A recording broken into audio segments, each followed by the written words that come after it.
Breaking news. The tape never lies. Network breaking news. Nope! Nope!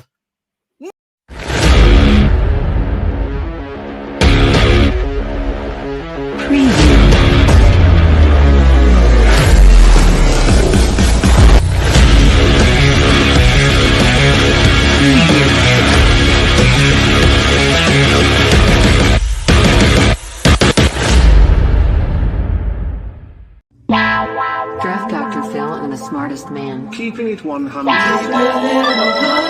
it 100. So chase greatness and start understanding that he's gonna make everybody better. The tape never lies.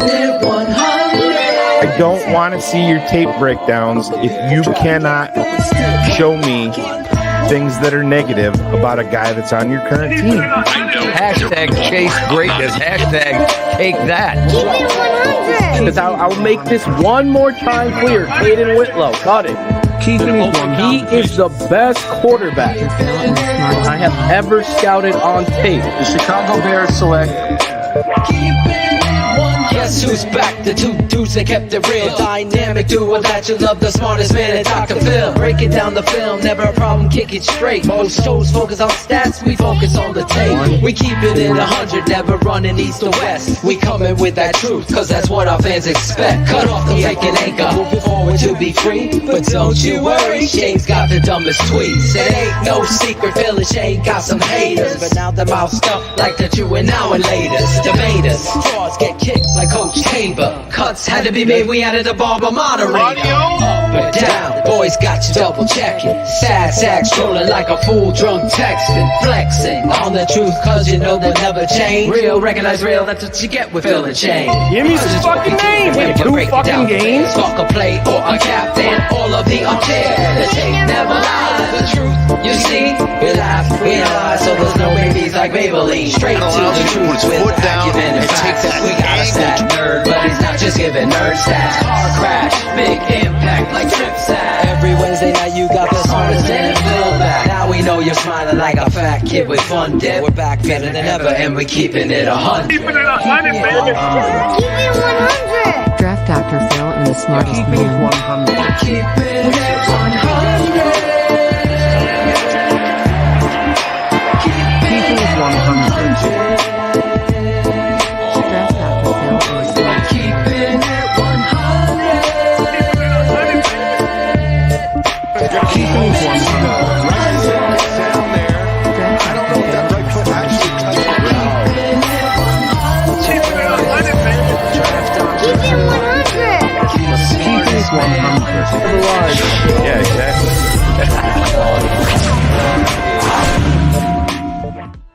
Yo, what is good, TTNL family? It is Wednesday night. Y'all are in the place to be. Training camp is started. We got a Hall of Fame game next week. We got a lot to get into. And our boy Cars is joining us tonight. I know you all have missed him. I see the guys. So we really gonna have a fun show for y'all tonight. And without further ado, let me bring in Mr. Shane, smartest man, Marsall. Hey, it's me. Hi, Shane. Cherie, I was just looking. There's nobody in the chat. So can I get my birthday presents early? No, your birthday isn't this week. Oh, damn it. All right. Thought I'd try. Oh, Cherie's happy, I'm happy. can you give me that as a birthday present? Oh yeah. He can follow up after, you know. Oh, Oh, the people. Look at this guy. I'm glad that even in the time away, the show has somehow not become any less perverted than it was when I was last here. We Shane ain't changing is for our anybody. resident pervert. Yeah, we ain't changing for anybody. Right, Cherie? We don't want you to. So, who are you a bigger fan of, Cherie? Rome or Caleb? Who would you rather have dinner with? I'm thinking you're a Rome girl. Yep. Yes. See. Yeah, it's definitely going with Rome. I know that's not the popular opinion, but yes, I'm I'm more excited about Rome Odunze than. I mean, I'm excited about Caleb Williams. Don't get me wrong. Thank you for saving yourselves, because man, the comments would have been a mess had you But they not still said gonna that. tear me apart. Apparently it's gonna be that I hate Caleb Williams, but no, I am definitely a Rome Odunze fan. Don't blame me, man. I'm excited about both, but these Cars, you and I were talking last night. I know this isn't, well, it's semi-Chicago Bears related, but this New York Hard Knocks, it's all I'm going to say is I am glad I am not a New York Giants fan. I mean, you remember that up in the arms that folks were that they wanted Shane to be our general manager and bring Dable with, and the hit piece goes out on Dable last in the beginning of this offseason. And God, both of them look absolutely clueless on that show. And the owner, can you imagine being the owner who's being told, hey, man, we can't sign your favorite player because we got to figure out if Daniel Jones is the guy. Yeah. And then a week later, find out, hey, 3 of the 6 draft prospects we want to get are quarterbacks. Like, which one is it? Straight up to number 3 for Drake May.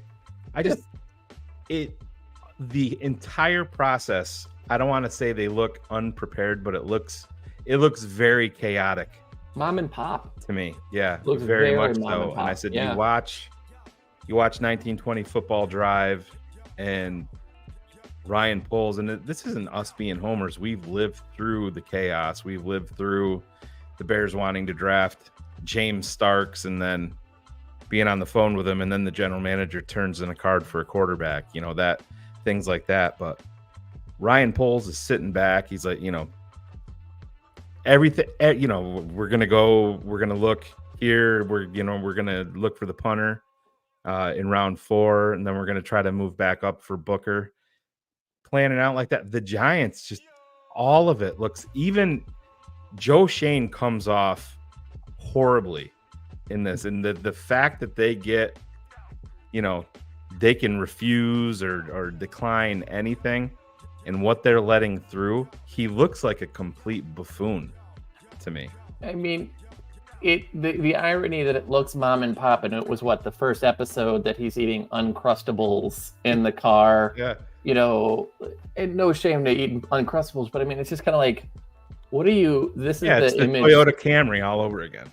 Yeah, I mean, it really is. And look at the last press conference with Flus and Poles, and you see 2 guys that are really, for the first time forever, comfortable up there in their skin, comfortable with the product and what it's going to be, and then just differently watch the Giants, and you get a good sense of like, man, we've had some bad ones obviously in our lives, but it could have been so much worse.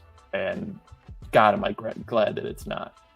Yeah, and I said I would have, they brought up, you could hear him on the phone with Ryan Poles, and it was almost like Ryan Poles kind of sold the fact, wanting him to think that the Bears were going to be moving up for an offensive tackle. Shane brings that up. He brought up the name Joe Alt. He obviously wouldn't have been available, but he was pretty positive that the Bears were going to go offensive tackle. And it would have been interesting if they thought that they were going to be able to move back to 9 and still land a Dunze. And then Ryan Poles moves up and nabs him at 6. Now, thankfully, obviously, we didn't have to give up the compensation to do that. But yeah, I do not see things going well in New York. And it makes me even more, I don't want to say committed, but it makes me even more excited about the prospects of the guys that we have in place. And I could give 2 shits anymore about gaining the 2 third-round picks for Ian Cunningham. Keep him as long as you can keep him. Pay him what you got to pay him, and those 2 as a duo are, I think, going to take us places that we haven't seen in a very, very long time, and consistently. And I think that's the key. No more one and dones. Well, they're not trying to take a shortcut. We aren't overly aggressive for where they are. They're very comfortable in their roles to really slow build this thing. And we saw that 2 years ago with the first draft. It continued last year. They were clearly not sold on the quarterback prospects. and to kind of make that trade that they did and luck in the way that Carolina played. Like they'll slow play this as long as they can and build a team the right way. And that's the way that you build for longevity. Now we'll see, there's pressure this year on some of the earlier draft picks to perform and step up, but they've got some nice backfill options. And I feel like it's just nice that we're not, 3 first-round picks for an edge rusher and then one and done in this thing. It's like they're playing the exact card that we were in 2018. You know what I mean? And it's just, I'm actually shocked about how much they're playing up the stress level and the pressure of Joe Shane, because they showed that repeatedly on this past episode. He's got his hoodie up and he's talking about his heart levels that are at a unhealthy rate, and he's like, oh, it's take your kids to work day, kids, it's 1:20, it's time for you to leave. And then he just sits there at his desk and is staring off into space. It seems mom and pop is probably the best label that you can give it. Like you said, man, I love the thought process of this Hard Knocks off season. Yeah, I think it's fantastic. I love that part of it. Hopefully they do that with the Bears. I'd be intrigued by that one also, but I don't think the Giants come off very good at all. Sheree, are you watching it? I haven't. I know I haven't. I'm still trying to keep up with House of the Dragon, so I don't even know what that is. You're winning. It's fine.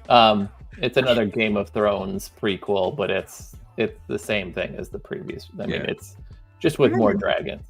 Yes, I'm enjoying the dragons. I want a baby dragon now. There you go. But yeah, Shane, I do wonder though, with how bad the Giants look during this. Yep. If that's going to make the Bears go, absolutely no way are we doing this. Oh, I'm sure they've bought themselves quite a bit of time being up for that with being in this Hard Knocks. So we'll see. And I know the 1920 football drive, I have to give them credit, is very well done. How about the production quality of the stuff they put out this offseason? Yeah. Absolutely, it's night and day different. It really is. And it's they actually showed a lot more in that than I actually thought that they were going to. Ryan Poles openly talking about really wanting to go up, and Ian Cunningham kind of being like, I don't really know why you'd want to do that. You just gotta be patient. Yeah, but it's all part of the process. But here we are, man. It's a long off season, and it's for me it really hasn't sunk in too much, but we aren't very far away from Hall of Fame weekend. I know that's been a topic of conversation with us in the green room, Sheree, before we went live here. And I just expressed something that I feel like the NFL drops the ball on, because I'm frustrated and that none of y'all have replied to my tweet to help me out. I have been looking for a Devin Hester jersey since he retired from the Bears when he did the day contract and all that stuff. And you would think with him, you can't get him anywhere. I can't find okay, I'm not gonna lie, I really wanted the alternate one with the orange letter, the orange numbers. So that one isn't as widely. I mean, I could do the custom one and just put his name and number on it, but actually just finding a Devin Hester jersey, and I was even checking Chicago stores, and I found one. Actually, oddly enough, the White Sox store, Ivan. That's where I had to order my Devin Hester jersey from, because nowhere. It's the White Sox are the best. Yeah. Best at being the worst. The best what? Yeah, okay, thank you. The best what? Yeah, exactly. Hey, don't you correct me, sir. You just get right back off that camera. Don't you dare correct me. I have a Hester jersey right over there, Sheree, but it's framed and autographed. I mean, I could give it to you, but I have the same one over there. Yeah. Oh, thank you guys. No, I don't want memorabilia. I want something I can wear. But that's okay. I got one coming. It's gonna be a good weekend. Tom Thayer was talking about he's gonna be with Mongo at his house, and he was saying, he's obviously not doing very well at all, and you just hope that he can, he gets his moment and stuff like that. It's gonna be I'm sure it's going to be very, very emotional. Really for every Bears fan, for somebody that should have been in there a long time ago.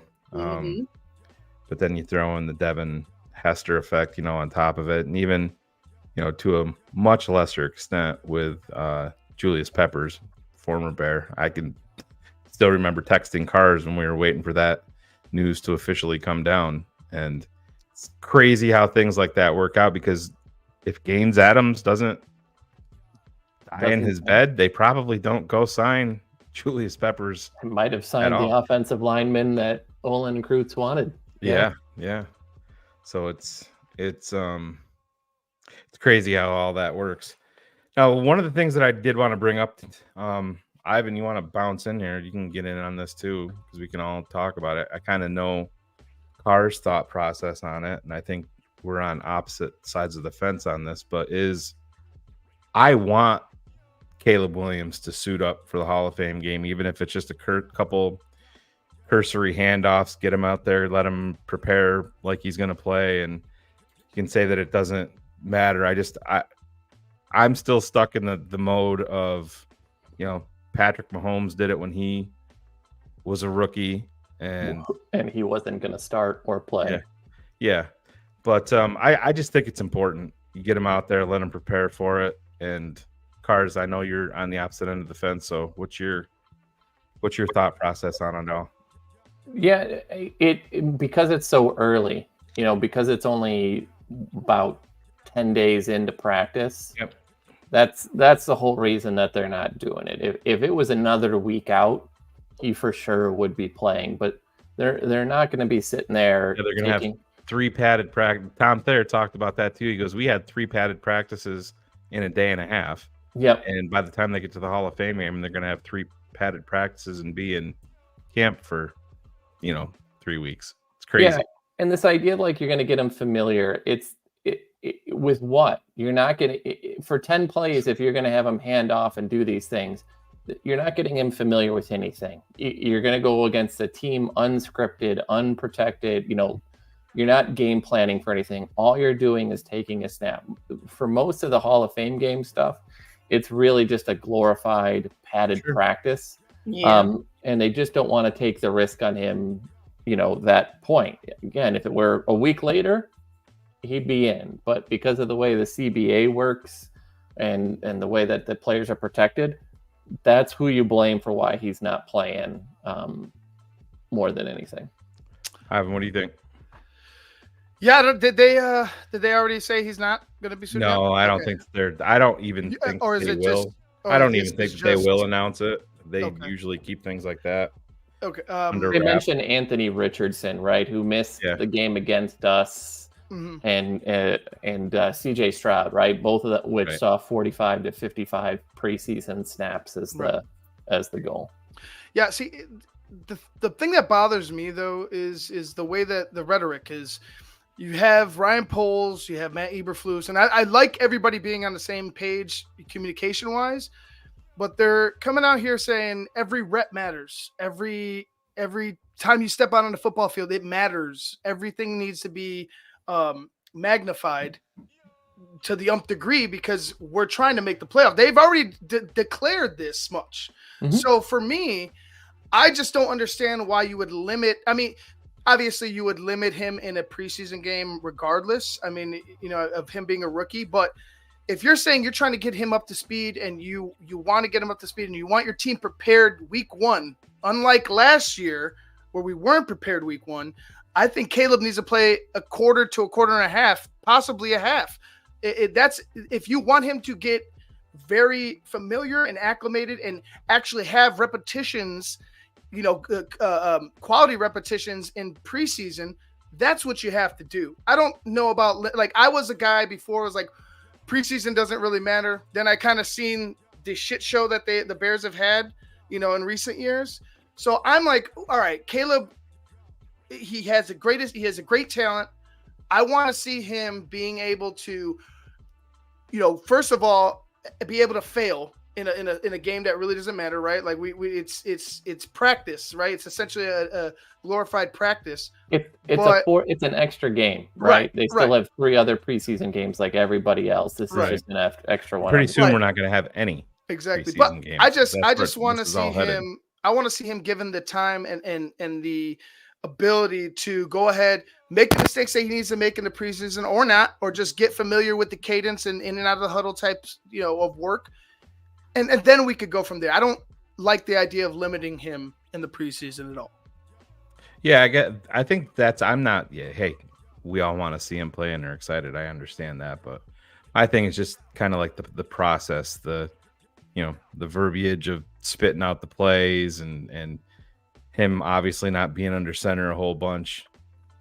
I do think that matters, but I do see Carr's point. You have the extra game, but then again, you're talking 45. What do they say? 45 to 55? Is that what it was? Yeah, so he'll play probably more in game 1. Probably won't play at all in game 2, and we'll probably play a half in game, half to 3/4 in game 3, in the third one. So, yeah, it's gonna be interesting. And where I'm 100% with Ivan is what goes against all of this is how unprepared they all looked last year in week 1 against Green Bay. I mean, it was a full ass kicking up and down the field. And Tom Waddle actually talked about that a little bit on Waddle and Sylvie. And he said that was even the historical collapses, that game 1, them not being prepared against Green Bay in Chicago, in front of your fans with a, big off season where everybody was hyped up about, and you're putting your nuts on the line for it. They can't, and that is a huge check mark against Matt Eberflus. You do that again, you think shit's bad or can be bad as a Bears fan. They come out and lay down flat. Oh yeah, against the Tennessee Titans at home. You ain't seen nothing yet. I mean, people will. Oof. It'll be worse than the quarterback civil war of this past offseason. I truly believe that. I don't know, Cars, do you think it'll get to that point? I do. I think it will be bad. I think it's saved a little bit that it's not a division opponent. So that I think makes it a little less, but I still think if they're unprepared, it does shine a light. It'll just be slightly less of one if it were the Packers, the Vikings, or the Lions. But here's the question. Let's say if that does happen, I mean, of course, for all of the love and everything that Caleb received, how much do you think that people will put that on Caleb as opposed to on proper preparation and coaching and the things that, like it depends. Yeah. I mean, you bring up a good question, but if the Bears lose and it's because the defense falls apart, right, and they play like complete butt and give up 42 points again, I don't think that's going to be on Caleb. But if they come out and they lose because Caleb throws 3 interceptions and the offense looks as disjointed as they did against Green Bay, then absolutely that'll be the way. But it really truly depends. Yeah, you're going to get that. I mean, if the Bears defense comes out and gives up a ton of points, there's going to be the cursory haters out there no matter what that are going to lay it at the feet of Caleb Williams no matter what. I mean, he could go throw for 506 touchdowns and then not have a game. Justin would have did the same thing if they gave him these weapons. Yeah, he would have did the same thing. Look at him as punt returner 1 in Pittsburgh. He's eating, baby. Yeah, have fun with that. Yeah, they have a lot of questions, a lot of the same questions in Pittsburgh that they had in Chicago. Yeah. No, it is. It's crazy. I think the whole process here is different. If you go back and watch some, older shows from this offseason, one of the things that kept on getting talked about over and over with people that we had on was things just feel different. It's not just because of the player acquisitions, it's the process. It's, what they're talking about. It's what they're doing. And yeah, hard knocks is is a part of this. And we just talked about the New York Giants. It looks like a mom and pop operation. And when you watch the Chicago Bears, it doesn't now. I mean, Dan Wiederer is being positive. Like of anything, when you look at that, and that's a guy, Shane and I, long time have always gone back to, it could be raining tits outside and that guy'd get hit by a dick, right? Yeah. And that's always kind of the Dan Wiederer special. And he is... What a fucking analogy. But first of all, I'm blown away by that one, Cars. Like, that is stolen and keeping it in my front pocket. Oh, That I use it frequently. Oh, yeah. It is wonderful. Shout out to the old bear dude. But it is... Book it. It is... There is those differences. And the thing is you got to go back and even look at CJ Stroud. It wasn't that he started out poorly, but he didn't start out guns a-blazing. Right. But by the end of the year, that changed. And Houston played a very sort of beneficial schedule because the AFC South was complete ass. And so they didn't beat anybody of any consequence to go ahead and to make that playoff run. The Bears are in a rather similar situation where they could make the playoffs and not have to beat a single playoff team to get there. But when you hear someone like Weeder go, look, he's got a ways to go, but you can see some of these throws, stepping up in the pocket, or the different arm angles, or the speed in which things like screens are going to come out. There's no longer this hitch to delay. And so when all of a sudden we get down to, what is our biggest complaint last year, Shane? Like, I need the balls to get in the playmakers as quick as they possibly can. And everything was so slow developing. Those sorts of things, like, I can't tell you what an advantage it is to have a screen game with DeAndre Swift or any of these guys and be able to get that moving. If you can keep Dan Wiederer being positive, that's what gives me hope, because so many of these other homers are always like, no, it looks great. It looks great. And after the fact, they're like, well, there were some things I just never see. Dan has never seen a day that he wouldn't put a cloud over. Yeah, I think that everybody's usually on cloud 9 after a draft or free agency or whatever, and I think that that's where people would get upset. And I've been just as guilty. People can get upset at Dan. You're like, oh, this is you draft Justin Fields, we have our quarterback for the next 10 years, and then he goes to camp every day, and he's like, ooh, this isn't really what I was expecting, and you report on it, and fans are like, fuck you, Dan. You're just you're just a hater. Well, he ended up being correct, and it's I like the Shaheen. Remember the Shaheen draft? Yeah. And all the players wanted to talk about Tariq Cohen and all the players, and they're like, how about Shaheen? And they're like, yeah, he's there. He even took number 87, just like Gronk. Yeah. It was all force fed. But I wanted to put this up with Lucas.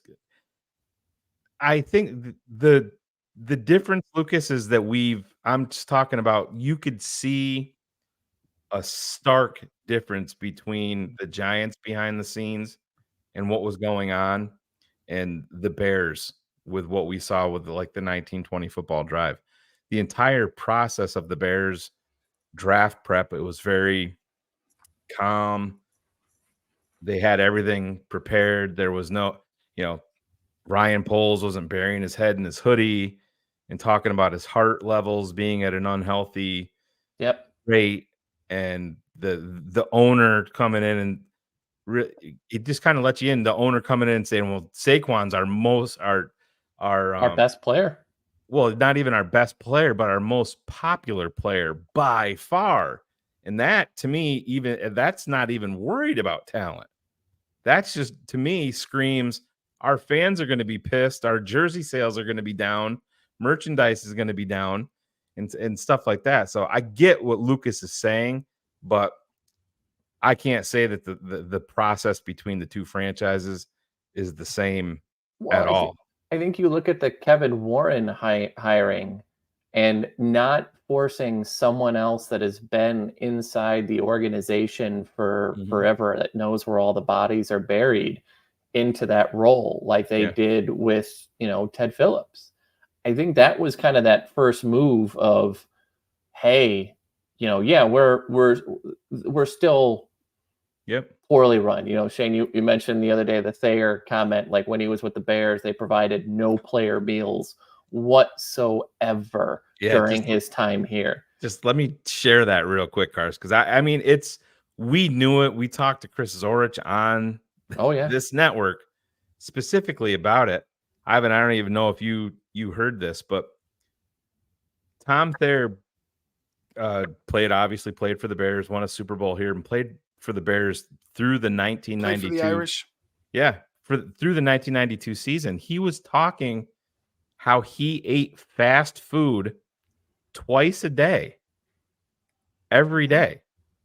The Bears organization provided them no options for food at all, only during training camp because they were there. I did hear this. It's, Was it they had to purchase the meals also, or something to that effect? No, not even that. This was total. There was nothing available to them at the facility. At zero. Their nothing. Yeah, they were so cheap. He came. So he even went through his daily order at Burger King, which is nuts. He said he would come in. T-Med would have a pot of coffee going. He would fill up on coffee before practice. They would go to practice. They would do, he would lift weights, do all of that. He would head home. He drove straight to Burger King. He ordered 2 double Whoppers with cheese, no tomato, 2 double cheeseburgers, a large fry, and he would change up his drink, his large drink every day. He would go home, eat that, watch tape, do what he had to do, and then later on that evening, he would drive back and buy more fast food to eat again. He did it twice a day, every single day. Dude. And then he said in 1993, he left the Bears and went to Miami. Breakfast, lunch, and dinner were provided for every player every single day, all the way through whenever they were there. And he couldn't believe it. And that was 1993. Right. It's crazy. That's just looking back, it just continues to look worse, right? But you would imagine that at a certain point they'd realize, hey, we have to go ahead and try to evolve as a franchise and not just sit here and rely on the nostalgia and the history to carry us through another century. Like that can't happen. Like you have to be able to adjust and come to the 21st century.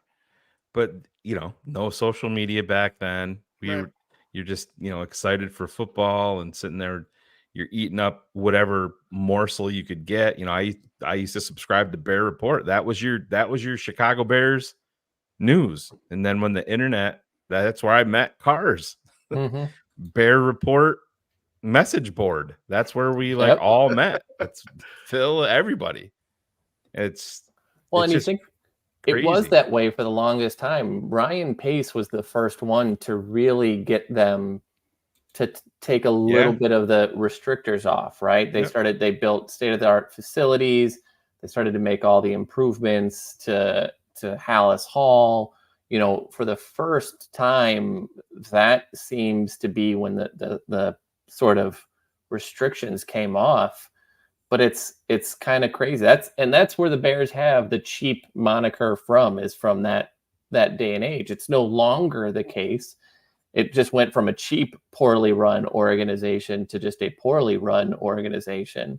But now, again, with Warren, before even Warren came in, it sounds like Poles and Cunningham got a lot of say in what they were going to be allowed to do without pushback, what they were going to be able to enforce. And when Kevin Warren came in, he's doing kind of the same thing. So I understand, the proof is going to be in the results, but I will say it used to be you get lunch with Larry, and now we get the 1920 football drives, and they have steadily increased. And there's been more information and better quality information provided to fans. It may not be everything that we want, but I mean, the fact that we have this, if you went back a decade and told me that this is what we would have from this franchise, I wouldn't have believed it a decade ago. But now I absolutely can see it. Yeah, it's again, Lucas is 100% right. Oh yeah. It's Oh, gonna yeah. it's got to show on the field 100% end of the day. But clearly the process of how they're getting to the field, that entire process is, to me, not a mom and pop organization. It's the Bears taking steps into what it's the fucking Chicago Bears. And I know this is blasphemous to some of our Fucking old Catalina wine mixer. Yeah. Yeah, God pow. damn. Yeah, pow, pow. But it's, enough with 85. Let's kick the fucking door in 2024 and then, make some noise for the next 10 years. That's what it's about. I can't even grasp the thought of that as a Bears fan. No, and it's always, it's not that we shouldn't appreciate 1985, but it's basically got to the point of Al Bundy, like where we're selling shoes and we're like, do you remember the time I scored 6 touchdowns in a high school football game? Yeah, man, that shit was 30 years ago. It's not relevant. If none of the players on your team today were alive when that Super Bowl victory happened, it just isn't relevant. It's relevant to us as fans to a degree, but it's not, it doesn't matter to anything going forward. The game back then, you would have 20 running backs rushing over 300 times in a season, a lot over 400. Now you get 3 to 5. And that's really about it. And when you go to that 3 to 5, those guys don't make it very long because the beating that they take destroys them. And so it's really hearkening back to a different era of football. And it's just nice to see us change and have hope, where this isn't even the Nagy level of hope, right? Where it's like, we were a double doink away from making a deep run to the playoffs. Even if we did, we weren't going to win it, and we were going to fall apart even worse the next year. Because I always go back to that with Chris Long telling Kyle Long, you guys were soft up front. Yep. You weren't going to win it. We didn't want to hear that, but it was the fucking truth. That's why people get mad at Dan Wiederer, because sometimes the fucking truth straight up just fucking hurts. And that is classic Chicago Bears, because and I bought into it. That was the 100-year anniversary, and it's, we made the playoffs. Now the next step is the Super Bowl. All we need is a kicker. That's it. We're a kicker away. Just go get me Sebastian Janikowski 9th overall, and we'll be over Urlacher, right? But I think this is a very good comment, because for those who weren't around, it took a couple of just really good, strong drafts for the Bears to build up. And 84 had kind of that playoff loss to San Francisco that stung a little bit, but they had so much of that homegrown talent, right? And there was no free agency. Ironically, it was just called Plan B at that point, right? Which, has a whole new meaning. A whole different meaning. But you had to build through the draft. If you did not draft well, you weren't going to win. Jim Finks does not get enough credit for that franchise and the team that he built through those drafts. But when you look at this team, yes, there's always going to be some of these players like a Montez Sweat, like a DJ Moore and a Keenan Allen that you're going to trade for. But we're looking at, for the next decade, Caleb Jerome, right? We're going to look at Darnell Wright manning that, and hopefully, if he stays healthy, Tevin Jenkins there. Javon Dexter looks absolutely transformed into this camp right now. You've got Jalen Kyler, Tyreek Stevenson. Like, you've got homegrown drafted guys in back-to-back drafts. It's encouraging that we are looking at this and not taking shortcuts. Exactly. Like we did. Yeah, you start to stack them, and that's the thing. I mean, Cars, we can sit here and talk about a guy like Josh Blackwell. That's an integral part of this team that nobody's really going to talk about. They poached him off of the Eagles roster, and they were very, very upset because they thought they could sneak him through. They didn't, but that's a key. Watch some of the highlights from training camp this year. There's another guy out there making Stroman. Yep. Out there making plays. Nobody's talking about him. He's a guy that's stuck around with the Bears for a little bit, and he's a guy that they bounce off the roster and then bring back. But how many years, Cars, and you and I have talked about this, and I always go back to Marcus Robinson. Before there would be one guy. Be like, oh, we discovered this guy. Devin Aroma should do. This is good. Yeah, Devin Aroma should do. Exactly. We discovered this one guy. This is going to be so great. It feels un-Chicago Bears like that. Not only do we have a quarterback that everybody's excited about, but we took him number one, and probably 27 other teams in the NFL would have taken him number one overall.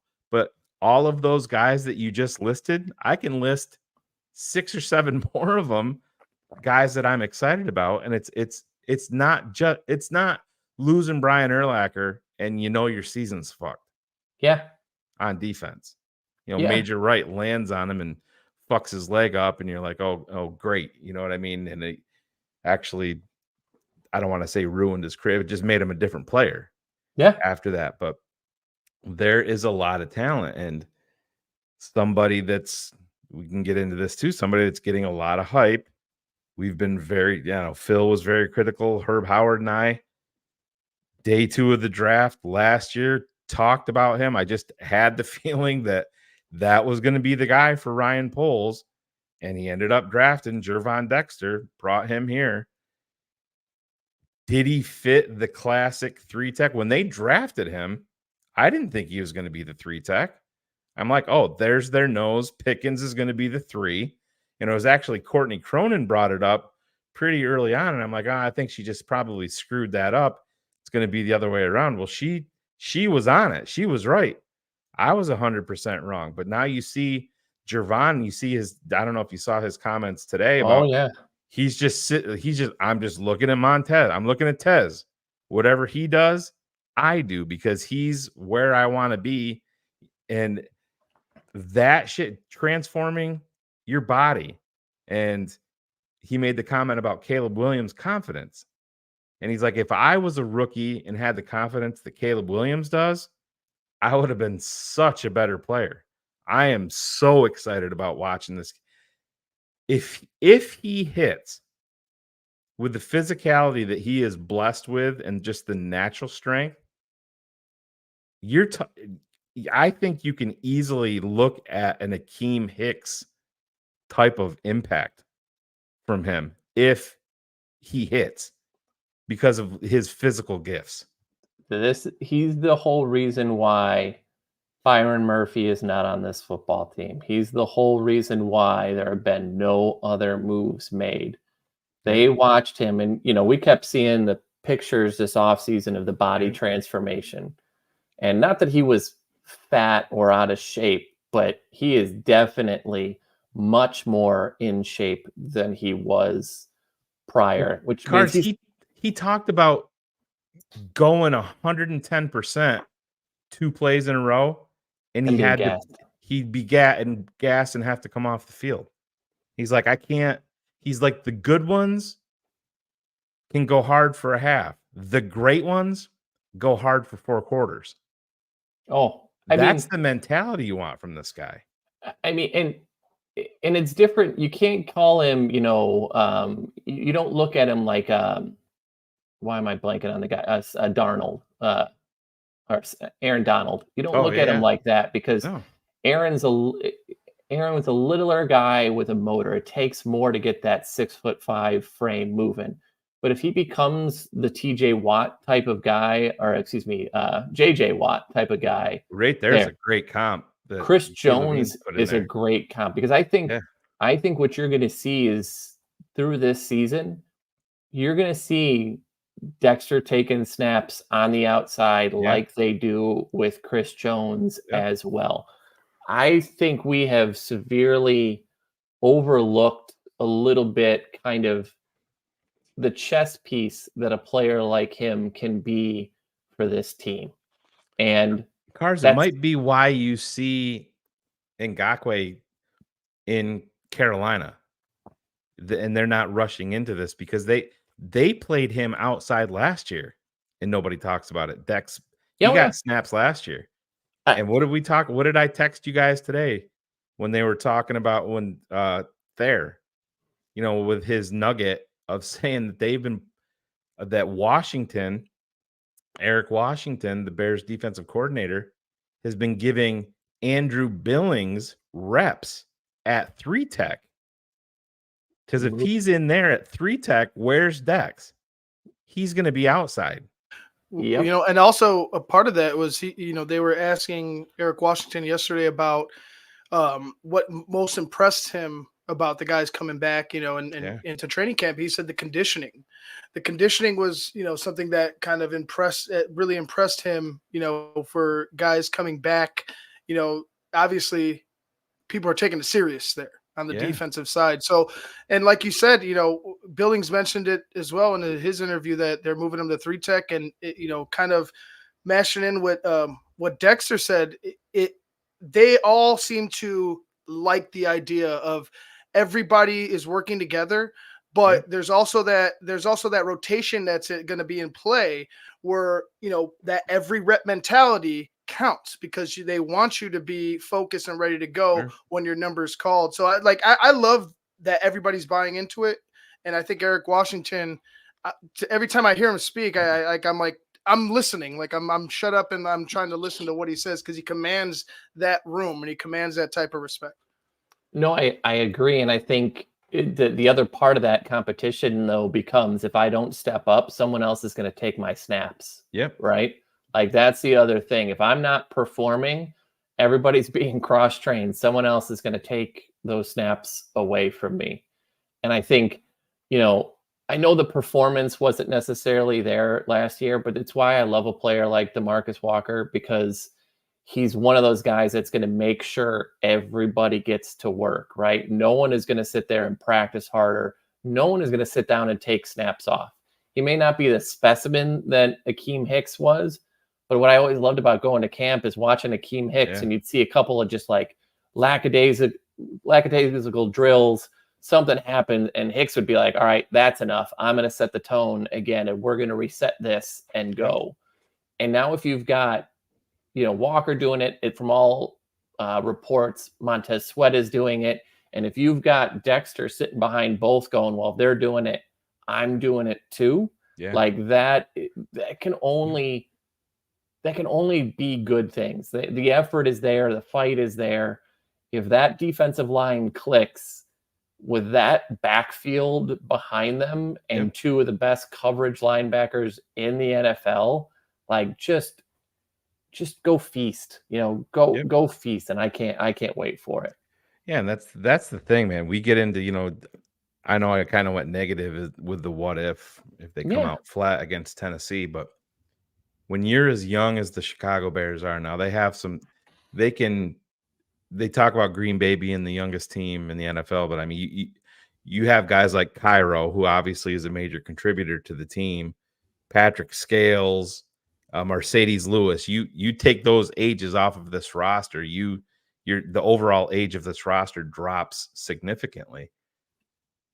You're a young team, and you start to play with confidence, and this defense has that confidence. They have that swag. And bringing up DeMarcus Walker is a great point, Cars, because you know what we forget about? He wasn't practicing last year in camp. So he wasn't there every day to do that, to get out there, to get into some of these guys. And what did he do? He came out and he held court and said, yeah, I didn't like the way that the media represented Caleb Williams. I love that as a statement. Exactly. And what do you think Caleb Williams thinks when he sees a guy that's been in the league, that's earned a decent contract and has played for a couple of teams? What do you think that does for him? That tells you that's a building block right there to show you that remember where we came from. It's gonna tear this locker room apart when you trade Justin. If you move off of Justin, it's bullshit. It was based on nothing but people's own feelings. It was based on nothing. Another thing about DeMarcus, like he during the interview, like even right off the bat, it seemed like he had this chip on his shoulder. Like he was very like he was very respectful, but you could tell that he was very he knew what was said about him last season, and he knew that a lot of it was probably being said in that room. But he was able to, he professionally got through the interview, but you can tell that there was a type of like a tension from the jump, that DeMarcus Walker was pissed that they were going and looking at outside 100%. Of the team for answers. So I'm looking at, first of all, I love what he said about Caleb. He was 100% correct, but I love the fact that DeMarcus Walker has an edge to him. Yeah. And he's coming into the season hungry. They need more players like that. They do. And that's something that the Bears have lacked. I go back to really how damning it was last year when the defense, I don't want to say that they were just talking shit to talk. They were talking shit to get the offense to respond to it. And they didn't. They couldn't do it. And now you hear a guy like Jalen Johnson, who has never backed down from anybody. He's always been a guy that's probably at times said a little bit too much. I mean, if you go back and watch the night Jalen Johnson was drafted, he was fucking pissed. He was pissed. I don't give a shit that I was just drafted in the NFL. You fuckers passed on me, because based on tape and without his injury history, top 20 talent in the draft all day. We talked about it. I was scared to death of his 4 shoulder surgeries. That's he gets injured his rookie year with a shoulder, and you're like, fuck, here it goes. Here you go. But now you hear it. Jalen's like, we were talking shit to Caleb the other day. Caleb bounced right back up, gave it to us, took the offense back to the huddle. And then the next play, he's like, oh shit, this is an easy pick. And he's like, all of a sudden I went to go pick the ball, and I look and I'm like, oh, that's gone. Shit. That went, he layered that right over my head. Beautiful pass.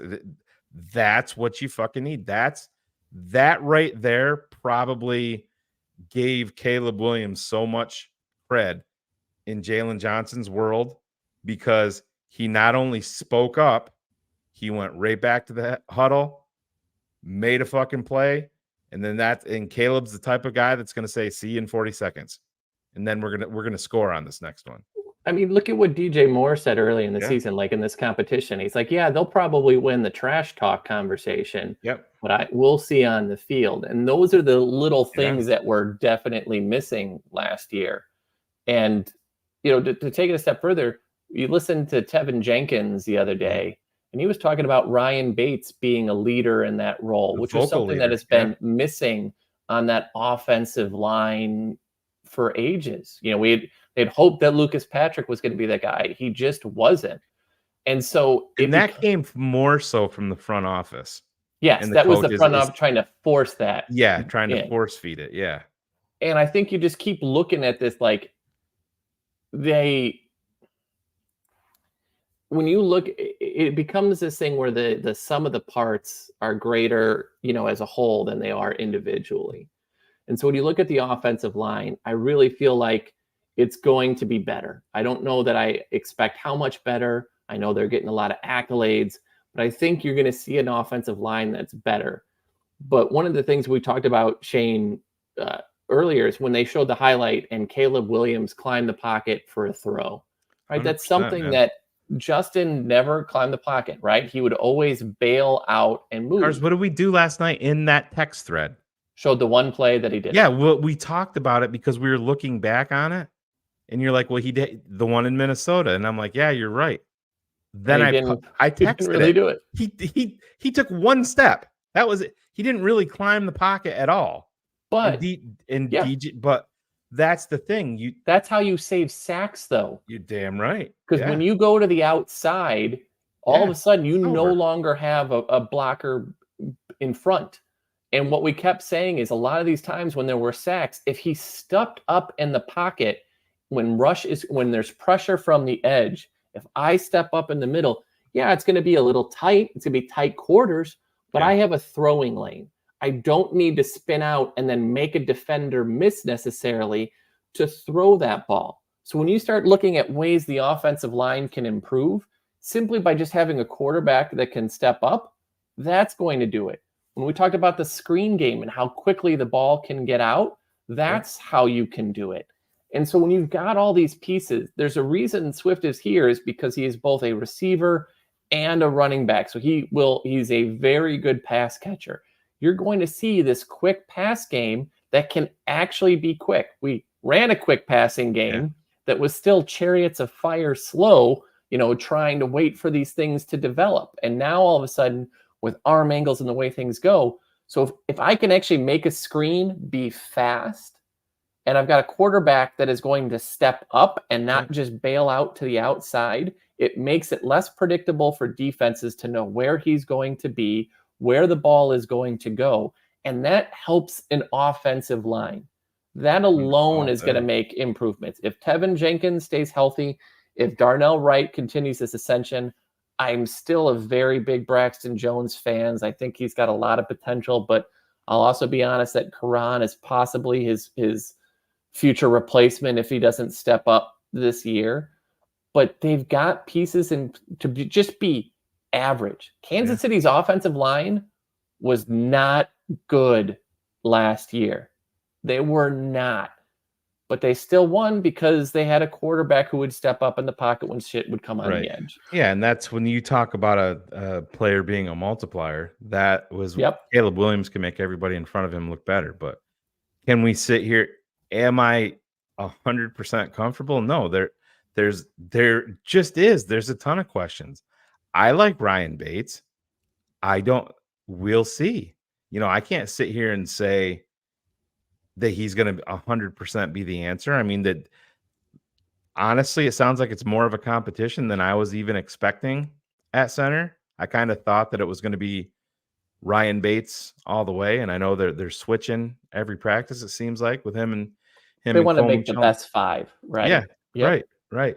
And a guy that nobody's talking about that I think that the Bears are much higher on is Matt Pryor, a guy that's going to be, on this team, make this. They were giving him reps at center in the offseason. Dude, isn't he like 6'8"? Oh, yeah, he's 6'7", 350. At center. And I think Tyree Carter, too, is a guy that they're higher on. And so the Nate Davis thing becomes a little less make or break for me because they've got some depth there at that position. And so I understand, and we see this a lot. I wouldn't rule him out, but I know that there are other injuries or other potential issues with the knee that teams have found. So it may not be. Yeah.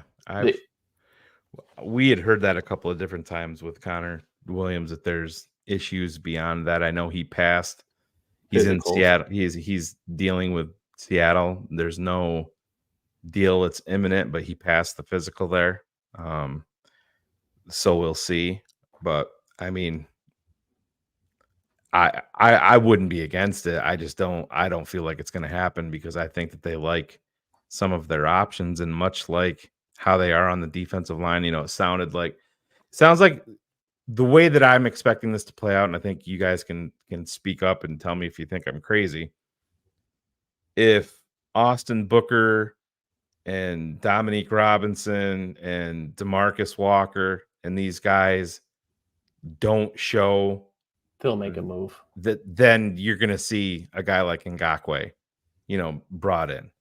And I'll take it a step further, Shane. In Carolina, I think tonight and tomorrow. Do you think sorry, Cars, before you, do you think it's going to be? Do you think they'll know by the second preseason game that they're going to have to bring in somebody in, or you think it's going to be prior to that? Well, and don't forget these guys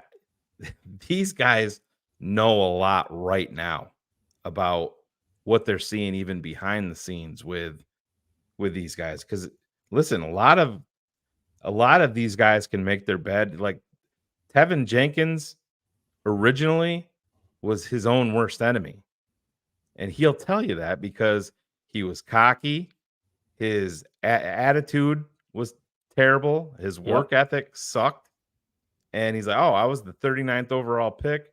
They drafted me to be the left tackle. They shipped Charles Leno out the very next day after they brought me in." So he was just riding off of that. Put him on the trade block, couldn't stay healthy. Ryan Poles will even tell you we're shocked at the way that he adjusted when he's locked in, but that's part of being a general manager. That's part of being able to read who these guys are, getting the best out of them. And obviously, Ryan Poles sees something in Ryan Bates. He went out of his way to sign him to a deal that Buffalo really, I was shocked kind of that Buffalo matched the offer at the time, the way that their salary cap was. But obviously, Ryan Poles and Ian Cunningham saw something there to bring him in. And I know I'm kind of all over the map, but I think this is like super interesting to me. All of these GMs, they have moves that, like from what Cars, I think I texted you and Ryan Cox this morning about Velas. They were asking how Velas was looking in camp, and Josh Rock. There was just stone cold silence, and then from the silence, they just all started laughing. So that kind of tells you everything that you need to know, because DeAndre Carter is getting more reps at wide receiver than Velas Jones is in camp. So that tells you a bunch right there. So you can chalk that one up. My thing with Ryan Poles, and again, you can take this with a grain of salt. I forget who brought it up, but the more work that Ryan Poles does on a player, it seems that he's more times than not right. And the player that he knew the least about was his biggest failure in Chase Claypool. In the trade. It was just kind of a, hey, we want to give Justin a weapon. We got to want to give him at least a chance. We're going to make that go. So that to me is a very, very good thing. And that I point to Ryan Bates with that is because they obviously see something. Stark contrast between Bates and Shelton. Shelton's more of your athletic guy that can move. Bates is country boy strong. I want that at center. I'm sick of seeing Lucas Patrick and Sam Mustipher getting overpowered in the middle of the line. And that's horrible if they do for Caleb Williams. I don't care how quick you get rid of the ball. If you have somebody in your lap, that's terrible. So we'll see how it goes, man. But it's nice that they have options. And all of these backup, Aviante Collins is another guy. I mean, they kept him around last year, but all of these guys give them flexibility along the line, and we did not have that last year. Yeah, and I think to go back to the edge rusher thing, Ivan, I think by the second game, what they're not necessarily looking for is the floor of where they're going to be, but I think they're looking more at the ceiling. So what I mean by that is if by the second game they kind of get the sense of like we've got a playoff shot, right? Or we've got that in there. I think that all of a sudden moves that away from maybe just an Ngakoue, and it moves them back into the trade market. Yeah. And that's what I look for, is because you find out really early on what teams think of themselves. And as this pushes on, I've talked a lot about Hendrickson in Cincinnati, who's not going to cost you a high pick because of his age, but he's going to make a difference as a pass rush.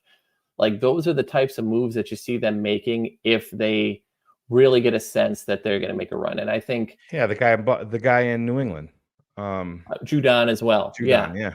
So there's a couple different names that you'll bandy about that they might make a move on because they feel more bullish on the team than anybody else does.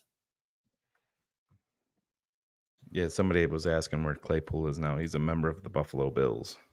Oh, I thought he was in France somewhere doing some modeling.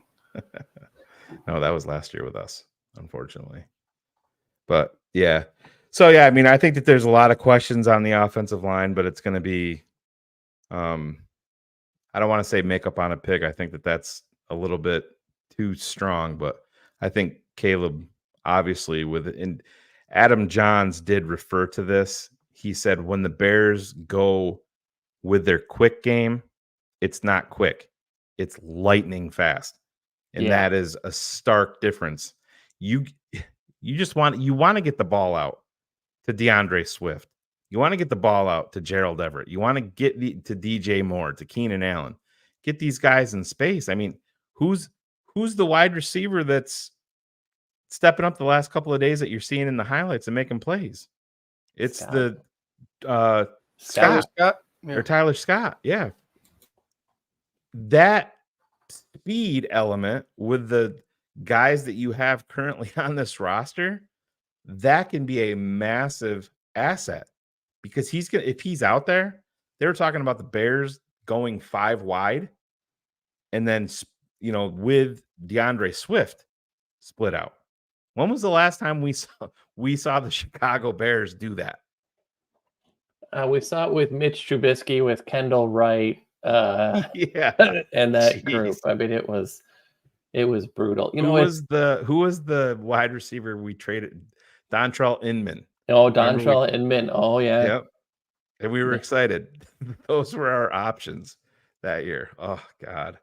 But I mean, it's to your point, though, like when you throw a screen, you don't want the wide receiver waiting on the ball to get to him. You want him to be there because the second he's got to wait, cornerbacks are too quick at reading these things now. They're blowing that stuff up. It's why it doesn't work. If you take a fraction of a second off because you've got a quicker release, all of a sudden DJ Moore is catching some of these passes while he's moving. So he's got a head of steam to make people miss instead of having to make somebody miss the second he catches the ball. Like that's the way that this works right now. And it's some of that on offense. It's going to be a lot of faith, but I think what's fun, and Ivan, you sort of hit on it early. Eric Washington has been really good in front of the podium, is must listen, but Shane Waldron has been really good in front of the podium too. He's getting better, right? He's awkward as hell. Yeah. Early on, it was like nervous Nelly. A little bit. But there's that's kind of a reflection of Flus. Like I said, Flus is so much different to me.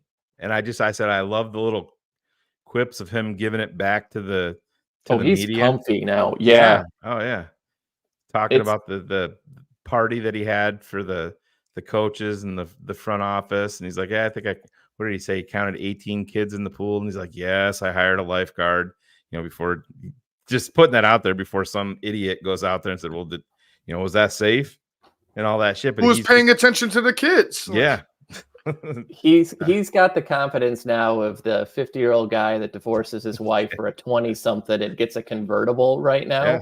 Like that's the confidence and the swagger that like he's driving around T-tops down, right? White Snake blaring on the cassette player and just gives zero crap about anybody else around. And it's fun to see. Again, we got to see it. But I think when you're more confident as a coach already, it's going to change the way that you call the game. The defense late in the year was like, we felt like we can't give up any points to have a chance to win. Yeah.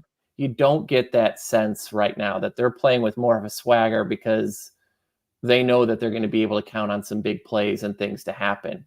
That's going to make a change for Matt. Now I know what I'm really happy to hear is that Eric is calling a lot of the plays here. Yep. In preseason so far, so that Matt is still kind of overseeing everything. He is still being as he should. Absolutely. Cars. listen, that's his expertise. Wait, hold on. We need to take a moment and this is absolutely brilliant. This is comment of the night right there. This is well done. Sorry. But it's man, I'm excited to see where all of this goes. And let's talk about the running backs a little bit. I mean, it's obviously going to be DeAndre Swift and a little bit more DeAndre Swift. And you hear some of the players talk about how quick he is and how, good his hands are. And you can look back, the Bears actually snuck out a win. I believe it was his rookie year in Detroit. He was wide open in the end zone and dropped the ball, DeAndre Swift. But he's been a guy that's been around the block a little bit with some injuries and went back home last year in Philly and balled out. But I've had people texting me and sending me DMs. I saw a couple of people in the comments tonight asking about Khalil Herbert, and Ryan Poles went out of his way. And this is my look on this, and you guys know me, I tend to look at things from a GM's perspective. To me, that's what Ryan Poles put his name out there in the fashion that he did, was to see if he can get any sort of interest in him, or hey, maybe we should check Herbert out. Maybe it can be a conditional sixth or something like that, or Herbert in a sixth for a fifth rounder next year. We'll see who it is. I don't think that he's a lock for this roster at all. He's definitely not. The team still remains very high on Roschon.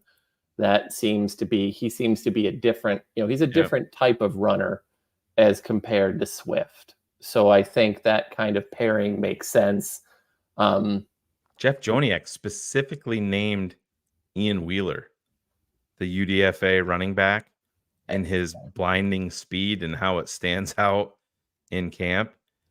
I'm not saying he's going to make the roster, but I think that's going to be a 100% a practice squad. I think he's going to make the roster. Oh, do you really? Yeah. Yeah.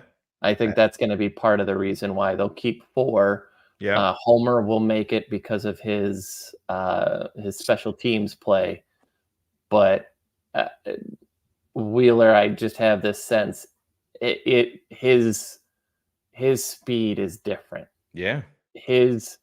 Khalil is a very solid player, and this is no shame at him, but this would be the last year before they give him a contract extension type of thing. And I don't. Alan Bratcher just fell out of his kayak.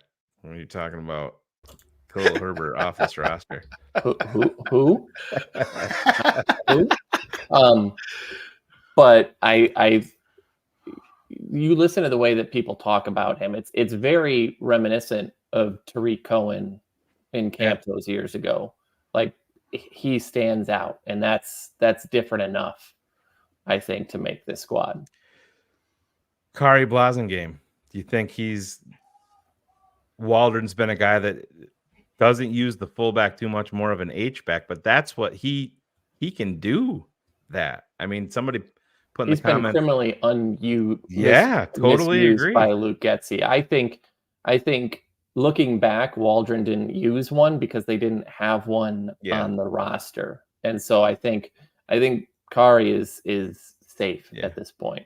So we're going to get him on the show. I did text Kari, and we're going to get him back, but obviously he's a little bit busy at the moment, so I didn't want to press too much, but he did commit and say we will talk here in the future. But this is a guy you're talking about, sending a guy out of the backfield. I mean, I believe wasn't the first pass completed to him last year? Wasn't that Fields' first? Wasn't it a dump off to Blasingame?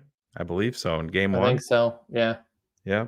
And he is criminally underused. I think he can be actually a very significant, I don't want to say significant, but he can be a significant contributor on this team with the way that Shane Waldron. Yeah, absolutely. Yeah, absolutely. Yeah. it may sound weird to people, but he's one of the better fullbacks from what you ask him to do. He does all the dirty work. He can run the ball. Just because we haven't asked him to doesn't mean he can't. He's a very natural pass catcher. You remember against us when he was on the Titans, he caught a screen in a preseason and took it to the house. On a third down, third and 18. So took it like 50 yards. Yeah. So I think I really like the guy. I think he's one of the better fullbacks in the league. He's just I don't think he knew what to do with him. Where was that? Oh, I thought I had it.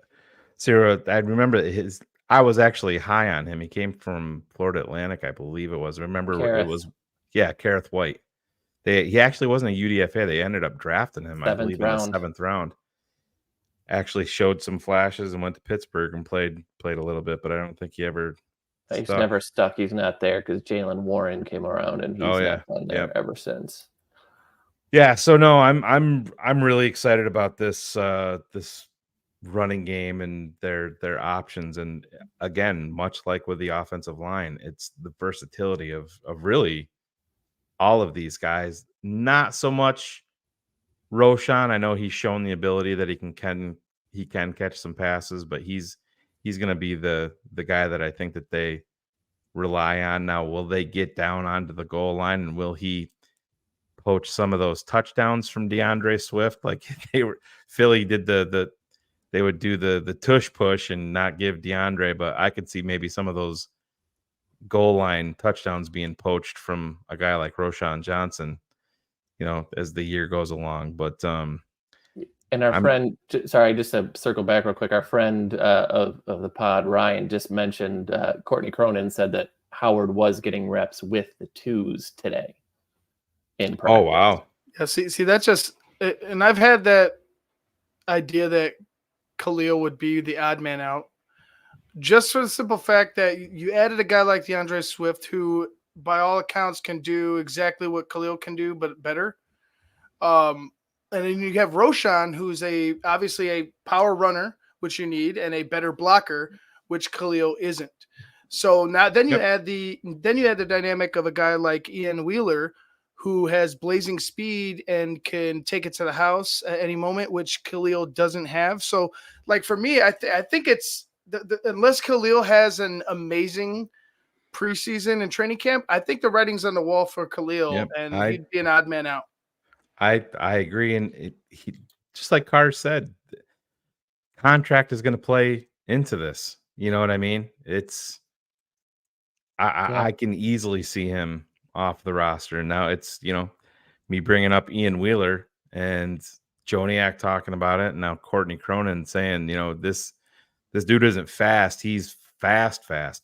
That right there, so that's so critical to the Chicago Bears, because even now the Bears they don't have a ton of blinding speed on the team. And I mean, if you go back, you could always look at it, even with like Lovie Smith, with those guys, hey, we're bringing in thoroughbreds and stuff like that. And then you look on special teams over the years with the Chicago Bears team, and you're like, God damn, our coverage teams just look so much slower than everybody. I used to chalk it up to Soldier Field, but Soldier Field's been the best it's ever been here, since Flus has been here. Bernard Berrien was always like the speed guy, and he wasn't that fast. He was just faster than everything else we had ever had, and to your point, Scott is fast. Yeah. Right. Howard or Wheeler is fast. Wheeler. Yeah. DJ Moore is faster than he's shown, but DeAndre Swift is decently fast at the running back position. You're starting to add some of these players that give you a little bit of that, hey, we could score from anywhere on the field that we are. That is why we drafted Valus. Right. Well, that's the thing, Cars, right there. When you trot out DJ and Keenan and Rome and Cole Kmet and Gerald Everett, nobody's thinking about Ian Wheeler. Yeah. You know what I mean? Nobody, even DeAndre Swift. That's where and this is the thing too that they've talked about is Justin, a big flaw in his game was to just take what's there. You don't have to big game hunt every single down when you can dump the ball off and maybe Khalil Herbert gets you 12 yards on the pass. Maybe he gets you 8, maybe he gets you 9, maybe he gets you 5 on a 3rd and 4. That just extends the drive. That's what we've missed. Exactly.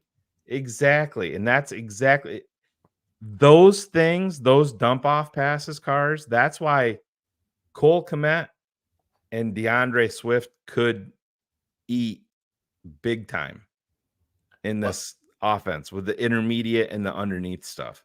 And you think about what that speed means, right? The Dolphins did not have a very good offensive line at all last year, especially I can't remember the left tackle, Armstead, when Armstead went down for a bit. But you know what? When you stand up Waddle and Tyreek Hill at the outside and you're just gunning at the outside, yeah, man, everyone's going to have to hold their breath a little bit. And everyone's going to be a little bit more nervous. They're going to be a little less hesitant because if you miss Tua, he's got it. I'm Phil, by the way. You be Phil. I moved us. Hold on. Let me properly be Phil. You gotta lower your seat a little bit. I got to lower the seat a little bit. Let me figure that out. But it's just kind of crazy the way that stuff works out. So I think the speed is just going to be really, really different for us. And I cannot wait to see what that means. No, man, I totally agree. And that's, again, it's un-Chicago Bears like. Oh, so much so. And cars, go back to the old guard and Jerry Angelo and Greg Gabriel and Lovie Smith. They're not drafting Roma Dunze at 9. They're drafting Murphy. Oh, they're drafting one of the defensive players. Yeah. Maybe an offensive lineman. But yeah, it's why would we double down on a position of strength? Let's no.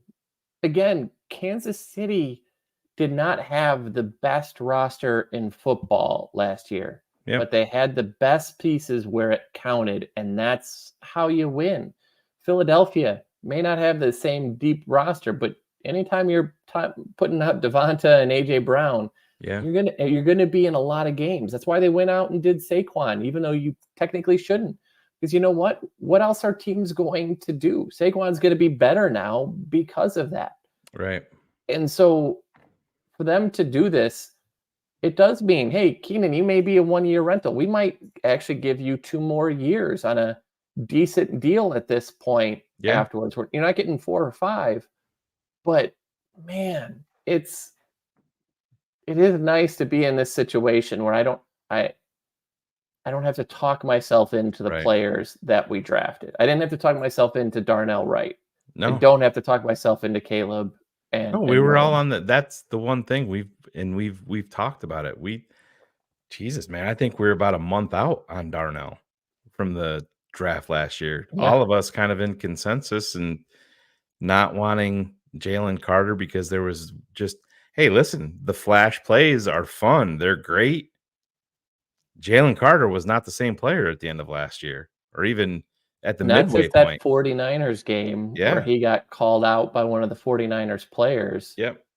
He fell, and look, I hope that he's gonna play because I think his talent, he's one of those guys that has such talent. You want to see him live up to it. We talked a lot about Albert Hainsworth in the past of like, God, if that guy just really found his want to, can you imagine if you took Aaron Donald's energy and want to and put that in Albert Hainsworth, how good would his career have been? I don't want to say that for any player. I would love to see it if Jalen works out, but I'll tell you one thing, again, going back to it, looks like Javon has that want to, doesn't it? Yeah, it sure does. And that goes a long way. Yeah, and he's going to have the opportunity to prove it. Like, Lucas there, we were talking about his comment before where he was 100% right. You can talk all you want, Javon. You got to go out there and you got to prove it because you have everything at your disposal. This Chicago Bears defense is very good.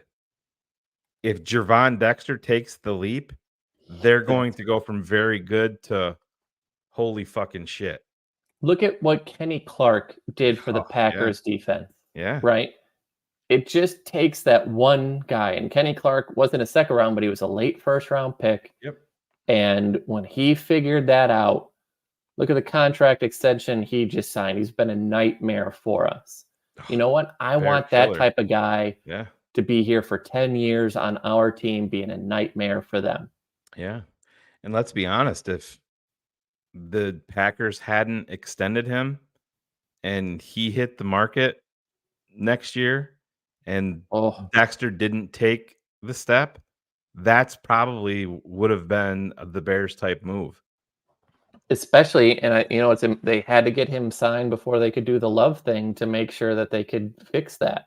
Yeah. Because that Love move is about to blow their cap up Yeah. for the foreseeable future. Yeah.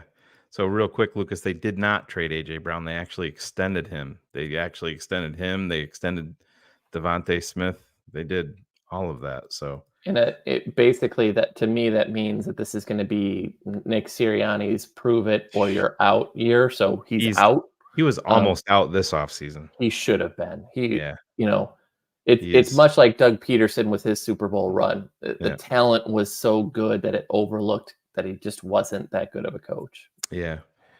But obviously Bears are everything we were talking about, but I think we have to take a few minutes to talk about Jordan Love and the extension there, Cars. And Ivan, you can jump in here too. I listened to Adam Schefter's podcast and he was talking about the numbers. The number that he threw out there was 5 for 275 for Jordan Love. And he said he thinks it can go anywhere between 54 and 57 million a year for Jordan Love. And the thing that gets me is everybody saying, well, it's one good year. It's not. It's 8 games. It's 8 games. It's 8 games. And listen, would have been the best statistical year we've ever seen. And I'm not going to sit here and say that the kid sucks. And if we had the weapons that Jordan Love had, fans here would be like, yeah, he had, nobody. I get it. He's a good quarterback, but that's the problem with that process. It's great if your guy can sit, but then you have to pay them. And Cars, you brought up Jalen Hurts. I think more so with his has been the health aspect is been a key figure there. But man, 5 for 275. If that's in there, Schefter's expecting this to get done by Friday. And I think another thing along with that we need to talk about is him not practicing. If that was our guy, that's leading SportsCenter. That's leading every podcast, every radio show in Chicago. It's First Take. It's all of that. And Green Bay, it's not Jordan's he's not practicing till his contract. He's there. It's not, I don't even know if you can coin it as a hold in, but he's there, just not practicing until this gets wrapped up. But it's a hold in like it was for Roquan, right? Yeah. Yeah. And but man, if I was a Packers fan, obviously I am very far from that. I would be excited about those 8 games. But me and my GM perspective, that 5 for 275 looms large. And, like you said, a very short sample size. And in some of the losses, he didn't look so great. He kind of looked like a regular pedestrian quarterback. So to me, it's if you're a Packers fan, like you said, fuck them. But if you are a Packers fan, like in my mind, I'm like, well, I see this 8 games, and I want to give him some money because I think he's going to be a solid quarterback. But I think that's a little rich for a guy who's just showed us a sample size, less than half a season of what he can do. Yeah, and it can get worse too. And this is the way that Schefter phrased it. Green Bay wants this done ASAP. Not even so much to get him practicing get him back on the field. Ahead of Dak? Yeah, they want this done ahead of Dak because Schefter said the Dak deal is going to come in around 61 or 62 per year. And if he signs that deal before Love is going to want to beat that.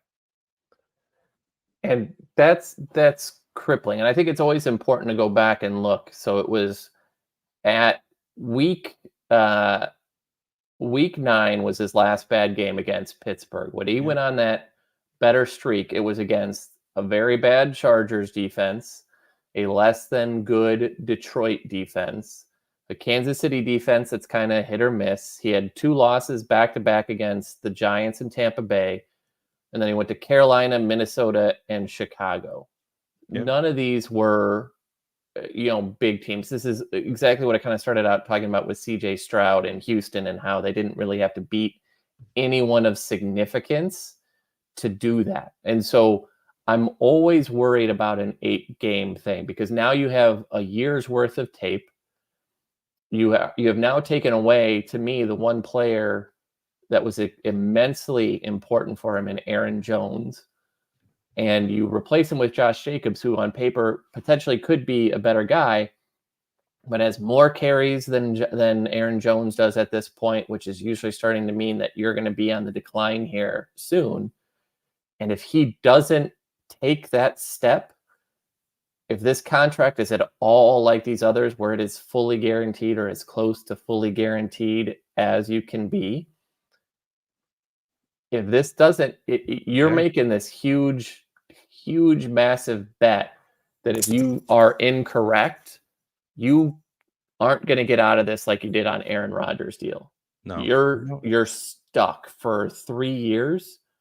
And this has been a team that quietly has drafted horribly over the last few years. They've done very well at the wide receiver position, though I think we're going to see this year again what that looks like. But this is a move that you have to be that right and that confident after 8 games, because if you're wrong, you are in a world of hurt that you haven't been in since the 80s. Yeah, it's 5 for 275 is the number. I mean, Adam Schefter's not throwing that out there. Nope. Just guessing. He's obviously heard. And to me, even when you mentioned Dak, Shane, like even him going and thinking, DJ Daniels says Dak isn't even worth $62 million. Yeah, and I damn sure don't believe that Jordan Love is worth $62 million. So no, but that's what do you right? Are they going to walk? What do the Cowboys do if they walk away from Dak? They're fucked. What are the Green Bay Packers going to do if they walk away from Jordan Love when they, especially him, who they've invested the 4 years of development into?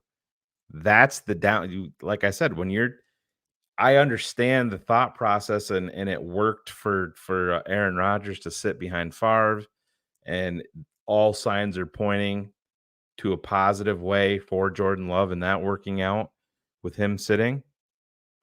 The massive risk factor is what Cars just said.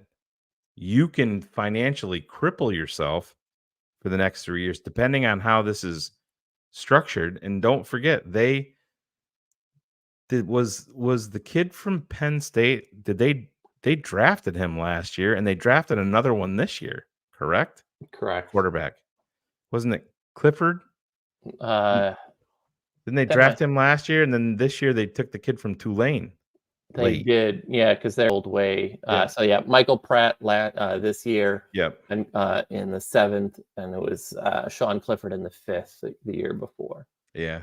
And I don't want to look. I don't think those players are worth it. But No. when you look at average salary for the next couple of years, Yeah. Trevor Lawrence is $55 million. Jared Goff is $53 million.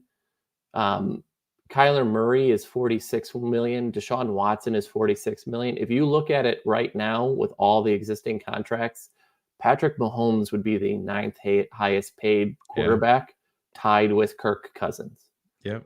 And the issue is for all of Dak's flaws, the biggest flaw to me is that his coach is Mike McCarthy. It doesn't mean that he's a great player, but McCarthy's the biggest issue. But once Jared Goff got north of 50, and he didn't deserve it, and Trevor Lawrence got a bigger deal than that, and he hasn't deserved it, these just go up. Kyler Murray did not deserve that contract when he got it. Guess what? It set the new bar, because Daniel Jones got $40 million a year. Derek Carr is still making north of $35 million a year. Most of these guys are not worth it. I'm blown away. Basically, we're playing quarterback roulette. And bullets. If Caleb hits and they have to pay him, it's going to be more than that. Oh yeah, because if you're looking at 4 years in the future, yeah, if you're looking at 60, just say 60 for Dak right now. You're talking significantly more. Because you have to understand that as it sits right now, in 2026, Lamar Jackson's cap hit is just shy of $75 million. And what's Deshaun Watson? He's got crazy guarantees for like the next 3 years or 4 years, doesn't he? So this year, his contract is 65, just under 65, just under 64 the next 2. But you're talking in 3 years, Lamar Jackson, who probably will never see that money, is $75 million. Caleb will be able and eligible to sign an extension in 2028. Yeah. If quarterback salaries are the way that they are, and he hits, Caleb Williams will be $100 million a year. I talked to Ryan Cox about this right after we drafted Caleb Williams, and this has been my thought process the entire time, is who's going to be the first $1 billion contract athlete. Because it's going to happen. It's going to be, the first one in football. Yeah. Sure. No, yeah. That's what I mean in football. Right. Yeah. It's going to, if he hits, it's him. Yeah. Ryan Cox I know he's in the chat. He can throw that in there. I brought that up, and that has been 10 years. My thought process is that none of this is going, this is kind of structured, the rookie contract and all that. It's the next, you go out and you win a Super Bowl or win, 2 Super Bowls. That's the stratosphere you're living in. It's just. And the thing is again, you will gladly pay it. Oh, yeah, exactly. 100%. I don't know. His car's distracted there by the. No, I'm trying to look and see if I can. I was trying to look because I think wasn't it a 10-year, $450 million extension? I think from Mahomes when he did. Yeah. So yeah, 10 years. And isn't there something built in that he will always be in the top 10? Yeah. So that's what it is. Yeah. But to his credit, he did the opposite of what some of these guys are doing. He wants to win. He is taking a little bit of a pay cut. Yeah. I mean, sure. Comparatively, because he wants to have more money. But yeah. Yeah, but it's just, and so the CBA is what, 2030? Mm-hmm. And that's going to be the interesting thing is as these quarterbacks, specifically these contracts go just bonkers, at some point the structure of the salary cap, when you're talking about, how you have the bird rights in the NBA, it's going to be the owners asking for the next CBA to Yeah. save them from themselves, just like it was in the NBA. You remember that when they're like, "Hey, we can't stop signing these guys, Right. Yeah. ridiculous deals they don't deserve. Yeah. So handcuff us, please." That But there's going to absolutely- be the I don't even want to say rumor, but the talk is going to be that you can sign these quarterbacks. So if it's $100 million a year, say they're that's outside of the cap. if a portion, like maybe 60% of it is counted or whatever. That's going to be a percentage of the cap. You can go above and beyond it for your quarterback. And I mean, it's just crazy to think about. I go back to the day I can remember when, like, I think it was Kirby Puckett for the Minnesota Twins when he wanted like $2 million a year, and people are like, "What the fuck? $2 million a year?" Yeah. Crazy. And I remember when the Dodgers signed Darryl Strawberry to like a $20 million deal, and everybody's like, "That's just what the fuck is going on?" And now we're talking potentially $100 million to play 18 a year to play 18 games. It's crazy, man. It really is. Think about it the other way, right? That in 4 years, that means that most likely the franchise tag for a quarterback will be north of 80 million. And if the way the league is going continues, I would argue that the franchise tag for the running back position will be less than 8. Yeah, it's they talked about that was like if you go to the Hard Knocks with the Giants, they were pretty close. I mean, they gave what was the number they gave a number to Swift? Would they say 7 or did they say 7 or 8? Yeah. On that, and then they're talking about Devin Singletary. And can you imagine going from Saquon Barkley to Devin Singletary and having watched the Hard Knocks in between where they're like, "No, this is a good thing." Like, no, it's not. No, it's not. It's awful. I just got a very nice text, Ivan, on my phone from somebody that's currently on air with us right now. I'm very excited. But with I got a place I gotta go. So no, you're locked in. Stuck. We have the contract. We have the contract right here. But let's. Who's this guy right here? We got a bigger strip. Angelo. What's up, guys? How's it going? What's up, Angelo? Who's here? Who's over your shoulder? I haven't. And it looks like we see somebody I didn't recognize. Cars. There he is. There's me and Angelina close together. This is wonderful. Right. Reunited. We've been apart for so long. I'm just glad that everyone. But you're always in the barn with me, Cars. I just want you to know that you're always with me. I'm concerned, but thank you. So, Angelo, what's new? And did you get the rocking chairs all put together? Yeah, I did. I helped Coach Draft Phil put the rocking chairs. They come out nice. Yeah. Now it looks like we're down south.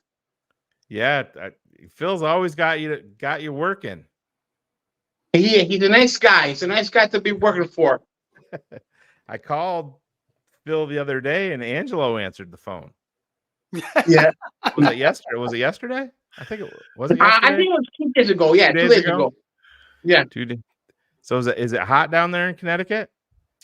It cooled off. The heat wave is no more. But I know that eventually we're gonna have some days that are gonna be high in the 90s. You know. Yeah. So how's the fam? How's the family? The fam is doing good. How's Dad doing? Dad keeping busy? Yeah, we were cleaning the barn. Yeah, we cleaned the barn, and how's it looking? The barn. It's looking good. We got rid of some shelves that we don't use. So see. Look at I can't see anything over my head. So much more room for activity. Hey, Angelo, what's the story with that? Is that leather or pleather? Is that plastic leather? Where? That the couch. Oh, the couch. It's I think it's fake leather. Yeah. How many quote unquote friends have we had on that couch? Is that the spot right there? I dream of what would happen there, but nothing has happened there. I'm not that good of a looking good country boy, you know. You're not doing It any looks sort like of Cars is castings. staring at that couch right Yeah, now, doesn't it? You're not inviting anybody over and interviewing questioning them for things or right. anything. Yeah. I want a couple of girls to come over, but we have to work on that. No, we can hook you up. Yeah. Yeah, we have lots of connections. We can get a couple ladies over there. Especially you put Cars up in the window of the barn. That's gonna be a big draw right there. Gonna be You'd have to take them down to get them away, Angelo. That's what you'd have to do. You have to take Cars down to get the women away because they'll just be flocking all over to the barn. I'm telling you. So Cars, you haven't even heard the breaking news. August 17th, I'm going to be at dinner with Mr.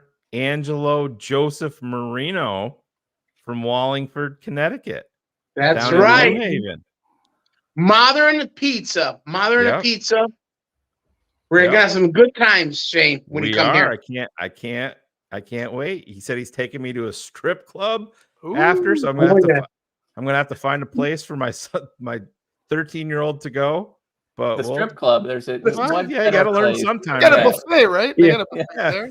Yeah, he was hanging out with Phil's boy, Tate and Devin, the twins.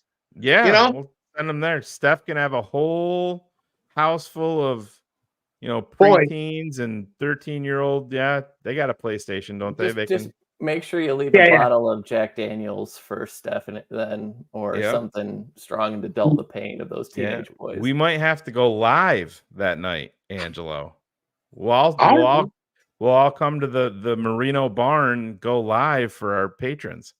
We got plenty of room here, man, and we can set it up, see the room. decorate Yeah, it. we see it. Yeah, a lot of good seating arrangements there for everybody. Oh, we got a lot of chairs here. You ever seen Roadhouse with Patrick Swayze? Yeah. When he rents the barn, some kind of barn loft. Right. You could even sleep over here at the nighttime too. Sleep over here. Yeah. Cars, you could be just like Patrick Swayze. Roadhouse. Yeah, I would be more like Peter Griffin's version of Patrick Swayze. So, Angelo, Cars is a big-time golfer. Do you golf? No, I did golf once in the state of Georgia. Yeah? How come only one time? Legally, are you allowed back, or was it? I'm not back legally. Okay. I just tried it out, and I'm pretty good at it. I'm pretty good. Yeah, Cars is right into it. It's like his it's almost up there with Chicago Bears football at this point, I think, isn't it, Cars? Oh, it's far surpassed. It lets me down just as much as Chicago Bears football has in just a shorter period of time. So it works. It works. So, Angelo, what was on the menu for dinner tonight? All right, so everybody was tired from work. I was hungry for a nice calzone from Napoli Pizza in Wallingford, Connecticut. So, what do you get in your calzones? I put ham, tomato, onion, and that's about it. What do you wash it down with? Fox and Park cherry soda. I had two. Ooh. Oh, wow. Do you drink at all? Do you drink any alcohol? I do. I drink socially, and I also have a beer here and there. Yeah, I have a beer here and there. Yeah. How's the and smoking? I only stick smoking going. Is there any cigarettes lit behind you? No, but I was thinking about lighting one right now. Yeah, spark them up. Spark it up. Smoke enough, you got him. Yeah. So, Cars, and you're coming too, right? What? I haven't talked about it. Are you? We're talking about the 17th of August, right? Yeah. So I would actually get there on the 17th. I believe is a Saturday. So I would actually be getting there on the 16th. Okay. We'll discuss it still. Like I said, first of all, I want to see Angelo, but this pizza they've been talking about, You've been to Modern, Angelo? You've been to Modern Pizza? No, we won't let him go. Okay, I've so never been there, Ivan. Never been there, so Okay, I'm very so- excited. I can't wait. Right. They keep telling me the stories about the pizza Yeah. in New Haven, and Modern just always keeps coming up. So, like, I've had enough about hearing about this pizza. I want to try it. So, like, I'm gonna try to get out there. We're gonna try to get out there for sure. All right, good. It's you've been to Sally's though, right? Oh yeah. Yeah, Yep. you're very high on Sally's. Yeah, to me, Sally's and Pepe's are an even 10 for me. Yeah, because you like the white. What was it? The white pizza from Sally's that you got No, I like the white clam pizza pie from Pepe's. from Pepe's. Okay, Mm. I'm just looking when I was there because I was there. It's been a long time. I was there in 2019 with Sandlin, Who? Chris Sandlin, Who? Phil. I actually ate dinner with Claudio. So you didn't eat with a single doesn't remember. person that was over 5'3". No, Yeah. no. Just Claude. He Let doesn't me. remember though. Claude doesn't remember though. Yeah, There's a he's lot like, of I these. can't wait to meet Shane. I'm like, motherfucker, we had dinner together at fucking Modern. He had no idea. I'm just getting the picture right now. I'll bring it up so everybody can see it. But yeah, we went there in 2019. But I'm looking forward to it, Angelo. Me too. I'm excited to meet you in person, Shane. I told And Ivan as well if he comes too. I told Riley that you were going to take him fishing. You had We can do that. We can do that, yeah. Yeah, my son loves to fish. Me too. Actually, I can't. You know, the day I caught that bass, I think it was pure luck. But I Yeah? think I can catch another one. Did you kiss it? No. You're supposed to, right? When you catch your I fish. heard that story before that you are supposed to catch when you catch the fish, kiss it for good luck. Kiss it for good luck, right? But I didn't kiss it. Next time I'm gonna have to kiss it. Yeah, absolutely. You go kiss Cars for good luck right over there. Oh, that's happening. That's Give happening. Cars a little kiss for good luck. There you go. There's oh my lord. There it is. Suck it up. Oh! You Oh. never didn't like that much. Oh, wow. Well, I don't know if anybody believes in voodoo or So there we juju, but are. I think There's- I'm good now. There's the crew. Yeah. There's Claude and his wife. Well, Tate and Devin are a lot smaller. There's Phil in between. Wait, which one is Phil? I can never tell between him and his boys. Which one is which? Yeah. Is he the one sitting on Steph's lap, or Yeah, there's me and Hila and Steph and Tate. And there's Mr. and Mrs. Sandlin. They actually paid for our dinner that night. So the Sandlins oh nice. came through. But yeah, that was after a sizable wait. That's the only thing that sucks is it can get super busy because it's right. Ivan, the way that it's set up down there, it's like it's just the whole everything is like right there. So you don't have to go too far at all for like all of the pizza places. They're all It's just like you a know, little circle in a small or- proximity. Yeah. Oh, okay. Yeah, it's pretty congested down there. But I was very skeptical. I'll say that. Like I said, I'm a New York guy. I've had a lot of good pizza, and I always heard Phil say, "Bro, you don't even realize." And he wasn't wrong. It's the best pizza I've ever had in my life. I will say that. But so Angelo, what's on the agenda for the weekend? Anything exciting? I gotta do some landscaping. I gotta cut some grass over my house, mow the lawn, Yeah. and just clean outside. And maybe I might go do some fishing if it's not that hot. Yeah. I noticed that when it's really hot, you don't get too much bites. The fish, I don't know, they don't like the heat, you know. Angelo, you got a comment here from Stephanie Karstensen. She sounds like a very nice, well-adjusted lady. Sounds like she's Well, I married just to an watched my asshole, husband though. pass away on TTNL. How sad Really? is that? That's so sad. What happened? I don't I hope know. I didn't cause that to happen. Yeah. And she also said this, Angelo, I need that pinup net. It sounds like she's in love with cars. Oh, really? Yeah. Is she Well, in we the can room? send it to you. We can send it to you if you want it. What's her name? Stephanie? Stephanie Stephanie? Carstensen. Stephanie. Yeah. Yeah. She sounds real shady. I'm not sure if we Yeah, should send it to her or I not. wouldn't trust that one at Yeah. all. Yeah. I think she makes sounds like charitable. she Yeah, we sounds can like have a to girl that block would hide underneath the desk and hide peanut M&Ms there. No. no, okay. no, doesn't They'll look like melt. it. No. We don't put M&Ms in that. They'll melt. Yes, They that's belong in right. my mouth. Yeah, they don't melt in your hands, right? Ironically, you know what? Never mind. Oh, do I have that? Oh, I think God, I hope so. I think that was. Didn't he send that to us today, Ivan? Did he? I think wasn't it today? Oh yes, yeah. Yeah. It's there. Let me grab it. I think I just got oh it. no. Oh, poor cars. This is why you will not see me on this show for another year until you're- the draft times. You're coming back. No, I'm done. Where the hell did that go? Ivan, I don't know. I'll find it. So, Angelo, Mm-hmm. do you want to sing me happy birthday? Yeah. My birthday is at midnight tomorrow. Tomorrow is actually my birthday. I share a birthday with Walter Payton. Do you know who that is? Walter Sweetness? Payton. Yeah, just say yeah, because then if you say you don't know who it is, everybody will hate you. Walter Yeah, Payton's I know who he's he the is, yeah. best running back in NFL history. Played for the Chicago Bears. I share I was always supposed to be a Bears fan. I share a birthday with Walter Payton.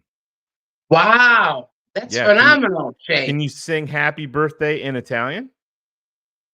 Yes. All right, we're gonna put you up on the screen. Can you put your arm around Cars and sing me happy birthday in Italian? Yeah. All right. Ready? 1, 2, 3. Yeah, I like how you're stroking his shoulder. Cars loves backgrounds. Buon compleanno a te. Buon compleanno a te. Buon compleanno a Shane. Buon compleanno a Shane. Dando Uri. All right. You have a beautiful voice, Angelo. Thank you Voice so much. Some people say he's a songbird of this generation. Yes, he is. Steph thinks this whole process is shady as fuck. She seems like a salty one, Angelo. Well, really? Well, we got a lot of those in Connecticut. Yeah.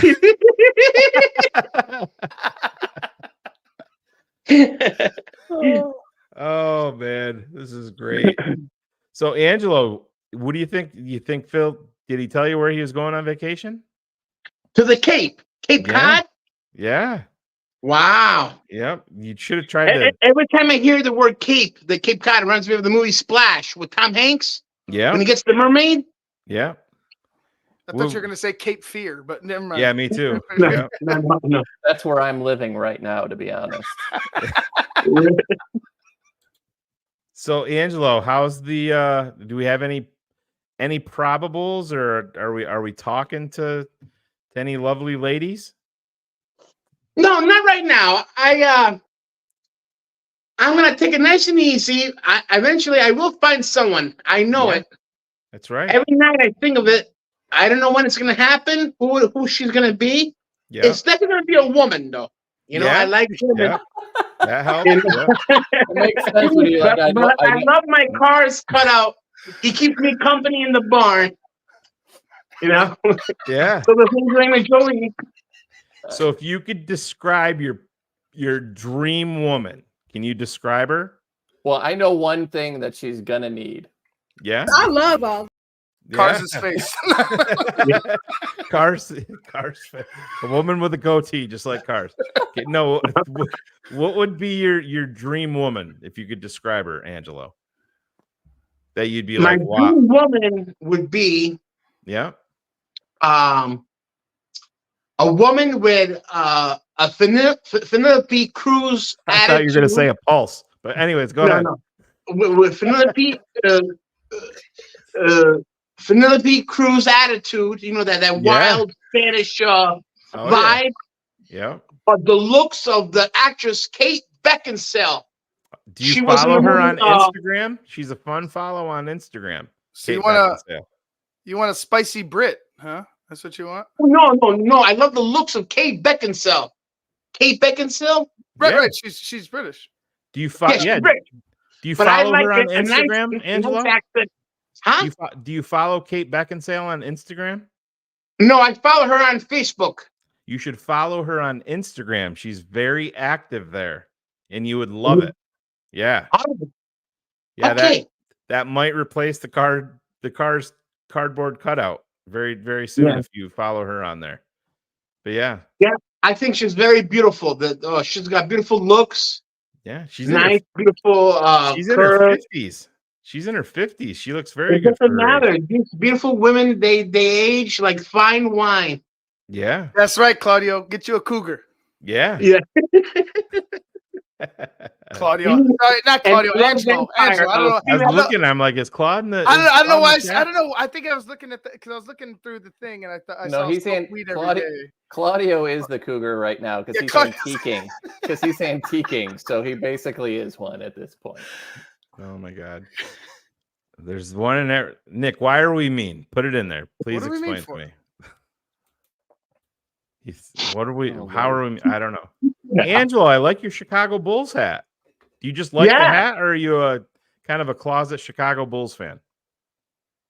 I was a Chicago Bulls fan when I went to middle school and high school when Michael Jordan was playing. Yeah. But I love the symbol. I love the symbol of the the Chicago Bulls bull. Yeah. So I bought the hat. Yeah. Fuck LeBron, right? I don't think he's better than Jordan. I don't think he's better than Jordan. That's right. That's all you have to say, Angelo. You're a winner from now on. Angelo's king now. That's right. The weird thing is, if you look at the Bulls logo upside down, it looks like a robot having sex with a crab. It does. Angelo, take your hat off and flip it upside down. Doesn't it look like a robot banging a crab? Oh my goodness, yeah. Bring it up to the so everybody can see it at home. Oh, there you go. It is. See? Yep. Robot having sex with a crab. There it is. Oh yeah. Yep. Yeah, I see it. Yeah, you'll never get that out of your head. Well, you know why? If you a shark upside down, you see the devil. I saw it on Facebook that you see the image of a demon. You know what shark? Any shark, any great white shark. So, Angelo, what's your biggest fear? Oh yeah, it does. Yeah. My biggest fear, is being alone. Meaning, I lose all my close relatives, my mother, my father, my brother, my uncles, and my cousins, and I'm all by myself. You know. But that's why you have us, right? You still got us. That's right. That's why it's good to have good friends as you I can guys. make better meatloaf than your mother. I'll tell you that. I don't know about I think you can. Absolutely. Is the year suspension on the meatloaf still going, Angelo? Yes, it's still going. What's the We're gonna favorite have meatballs rather than meatloaf? If you could have your mother cook you one meal, what would it be? Your favorite meal that your mom makes? Meatballs? Or meatballs, yeah. Really? Mm-hmm. Impressive. Are they like big meatballs? Like the one big meatball? They're big, like the size of Eisenhower whole silver dollars. That size. I love balls. Cherie loves balls. Yeah, meatballs. Yeah. Cars? I've got nothing to add. Cars loves Angelo. We all love Angelo. Absolutely. Yeah. Absolutely. Angelo, how's your niece? My niece is doing good. She's learning how to walk now. Yeah. How old is she? Yeah. How old? She's 1 now. She just turned 1. 1 years old. Yeah. I just set up a basketball hoop for my daughter. She's 3, so she's got an affinity for basketball. I think she sees her brother playing it all the time, so that's what she So wants. she's copying. That's good. Yeah, she wants to be like her brother. So she's a little lefty, little left. She's Oh. left-handed. So In baseball, they call those left-handed softballs. yeah, I think they call it in a lot of different sports, right? Boxing. Yeah. Rocky. Were you a Rocky Balboa fan? He's a softball. Yeah. What's your favorite Rocky movie? Part three. So the Clubber Lang one? Yeah, it's when Mickey gives Sylvester Stallone the cufflinks from Rocky Marciano. Yeah. You know? Do you remember when he said, "What did he do with the other cufflink?" And he said he gave it to some bum. Yeah. Pretty good, That right, was Angelo? very good. Nice. Huh? I'm a Rocky IV fan. Against the Russian, Ivan Drago. Hearts on fire. Yeah. Yeah. Back when Brigitte Nielsen was. Yeah, that's when he started smoking. dating her, right? Before she went Flavor Flav. Yeah. Yeah, right. Yeah, God, I forgot about. Thank you, Cars. You're welcome. You're welcome. Royland's a Rocky II fan. I wonder where was the crazy girl? Steph Carsonson. Do we have any idea what her favorite Rocky movie is? Cars, would you know? The only thing Rocky is her belief in her marriage to her husband. I think that's about the extent of it. Yeah, Cars is dropping hammers tonight. Man, I tell you. Cars is getting some from love for his Bears head back there, Angelo. What do you think of that Bears head? It's good. No. Behind Cars. Behind Cars. Oh. Yeah. Yeah, that's pretty good. It's pretty good. Yeah. His wife bought him a neon sign, and then Shane upped it, and he replaced it with the one that Shane bought him. Yeah. Yeah, Cars will be sleeping on the couch again. So that's that goes. I even still have the text where he's like, "Bro, this is so much better than the one that my wife bought." Never mind. I'll be sleeping in the car. Thanks. Oh man, this is great. Women hate me, so I can I have do it. no idea why. Yeah, me either. No. So look, Cherie was there. Now she's gone. I wonder if she must be making dinner. So Angela, I think we're gonna get out of here a little bit early tonight. Oh. What do you? What's your plan for? Do you have to get up early in the morning, or are you sleeping in? I'm gonna get up around 10 o'clock and then go do some 10 odds o'clock? and ends. I haven't slept until 10 o'clock, maybe ever in my life. Yeah, but you say that your daughter gets her affinity for basketball from your son. Yeah. She definitely gets her affinity for F-bombs and fucking shit up from her daddy. That's Yeah. right. Yeah. That's right. Yeah, we gotta find her a new Americanized version of roommate. I probably shouldn't have said that, but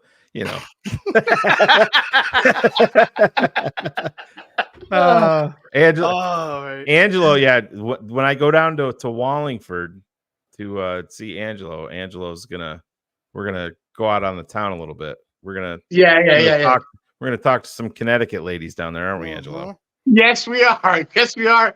And I'm gonna be your driver, and you have to worry about nothing. I drive very well, Shane. Yeah. Just me and you and the mini bike and the ladies chasing after us. You got a sidecar for the mini bike? No, not yet. I gotta get one. So the plan is, which I probably shouldn't even be talking about this live on air, but so we weren't going to say anything to Claudio and Phil and myself and Angelo are just going to barge into Claudio's barbershop and get haircuts. See how that goes, and then go live. So wait. Go in by yourself, Shane, and see if he even knows that it's you. Yeah. Oh my God, that'd be hilarious. Are you on TTNL? I think I've seen you before. Yeah, Claude might not. He might not know. That would be worth a video clip of like recording, and it'd be like, "Yeah, man, what can I do for you?" And you'd just be looking at him like, Yeah, man. Just, hey. Angelo, what is your favorite cereal? My favorite cereal is Quaker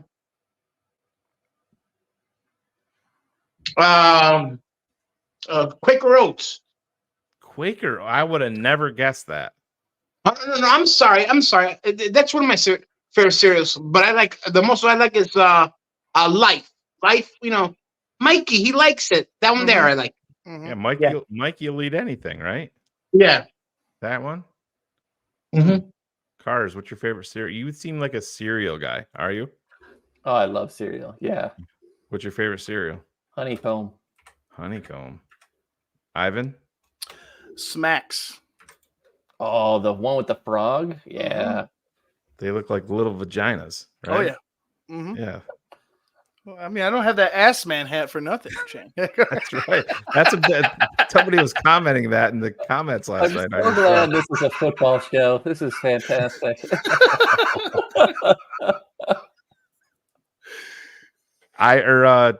Angelo, do you like Fruity Pebbles? When I was a kid, I used to like it. Yeah, not anymore. Not anymore. No. I stay away. I tend to stay away from the sweet cereals. Yeah, that's why you drank 2 cherry sodas for dinner tonight. No. For breakfast, I don't believe the sweet cereals are for adults. That's for the little kids. Right. Oh, Lil Pa's got a good one. Cookie Crisp. I haven't had that since I was a kid. That's the one that looks like little chocolate chip cookies, right? Yeah, there's no nutritional value whatsoever. Yeah. Yeah. See, I was Fruity Pebbles over Cocoa Pebbles all day. I like the Cocoa Pebbles. So should I tell you what my favorite cereal is? You guys have any guesses? I have a guess. Alphabets. Throw it out there. What is it, Angelo? Honey Bunches of Oats. Nope. Captain Crunch with the Crunch Berries. That's high on my list, yes, but it's not number 1. Ivan? I'm gonna go with a plain one. Honey Nut Cheerios. Nope. Okay. Apple Jacks. Oh, that's a good one. Yeah. Yep. Apple Jacks. And I don't think I've had those probably in a decade or so, but yeah. Nope. Never was a Froster. Oh shit! You know what we got to do, Ivan? Before we bounce out of here, we got to do the tickets. Oh, that's right. Yeah. Because we have the other ones from Ron too, correct? I do not have those. Okay. Well, the other ones that I was talking to you about. Mm-hmm. So, is there anybody in the chat that is going to Hall of Fame weekend? How about that? Put in the chat if you're going to be there. Hopefully there is some people. Cars, you're going on vacation, right? Yeah, I'll be in Michigan. Well, it's close. You could detour. With how this evening is gone, I'm not taking that chance right now. So, yeah. So we're not getting. Is there anybody going to Hall of Fame weekend? I know there's. Will anybody be in Ohio or close? Yeah, or close to Canton, Ohio, on the 1st or the 2nd, preferably the 2nd. Yeah, preferably. Yeah, absolutely. Yeah, well, we know. Yeah, Carrie. We know that Carrie's going to be there. Jim Larson's going to be there. Cherie's going to be there. Yeah, we do know that. Those guys, but we didn't know if there was. I think I do have some options. George wishes, so that doesn't help us out at all, George, but thank you. Thanks for nothing. Angelo, how long would it take you to get to Canton, Ohio on your mini bike? How far away is that? I don't know how far away that is. Like 6 hours from Chicago, right, Ivan? It take me longer than that, I think. I think so too. So must be nobody in the chat is going, huh? Well, we're gonna have to. We're running out of days here, but we have some 600 miles. Creighton, would you be willing to drive there for an event on? That's a Friday, correct, Ivan? Yes. August 2nd? Yes. If you're willing to drive there, we can hook you up. Let me know. I don't want to just throw it out there. Or I guess I could see if people go crazy. It's the yeah. Might as well just because I don't throw it out there. Yeah, it's just the only thing that worries me is like I'll say this. I'll caveat. I'll caveat it. I'll just because if you go ahead and somebody that can't go and exactly. Yeah. So we'll figure it out. I know Carrie knows what I'm talking about. We'll figure something out, Carrie. We'll get it there. But I do have training camp tickets though. So I have 2 training camp tickets for Tuesday, July 30th. Okay. So 6 days from now. I have those, and then I also have 3 tickets for the 6th of August. Okay, so let's concentrate. You July 30th, you said, are the first 2. We can concentrate on those. Are you doing the 30th? The 30th, I won't be there.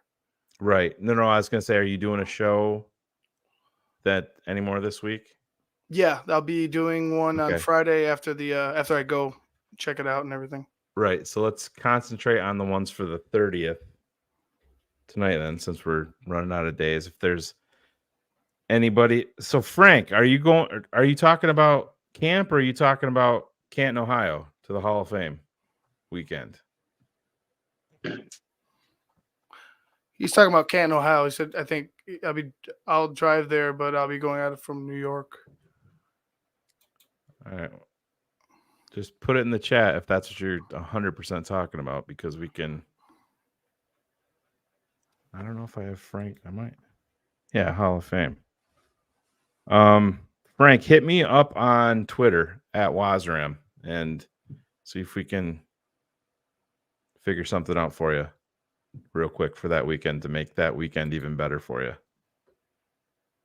So, but is there anybody that's interested in going to camp on July 30th? What time is practice that day? Practice, I believe, is the same every day. So gates open at 8:30 a.m. Okay. Every day. So as long as you show up, I think practice starts at 10, over by 12, somewhere around there. Okay. Well, we have tickets available.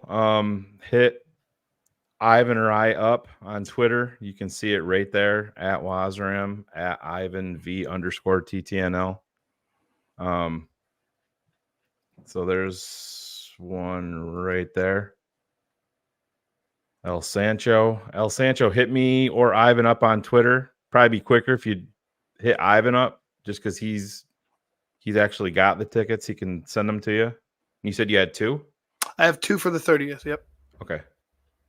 All right. Hit Ivan up on Twitter, and then let me see if Frank hit me up on Twitter yet. I can work that out with him. I do have a request.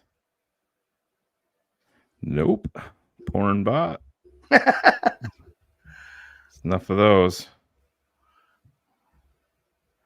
So, all right. Well, hey, I think we're gonna bounce out of here. Cars stepped out, I think, real quick. Angelo, so you're sleeping until 10 tomorrow, you said, right? Yeah. That's I'm tired. That's living the life right there, man. I'm happy I can do it, but I don't do it all the time. I normally do wake up early in the morning, at 7 o'clock in the morning. What's the first thing you do? You pop a heater in your mouth and go? And No. I make coffee. What are you a black coffee guy? No, I drink with milk and sugar. Look, see, Cars came back. He couldn't. Good. Yeah. See how he is. Sorry, to step away and compose myself. He was probably getting served divorce papers. I was shoved the spikes that I need to put on the couch that I'm sleeping on tonight to make sure it hurts enough. Frank Hacks, if you are in the chat, hit me up on Twitter. Like I said, I don't have anything from you yet at Wazram. So we'll do that. But I think we're gonna get out of here. Guys, Angelo, do you wanna give us a motivational speech before we get out of here?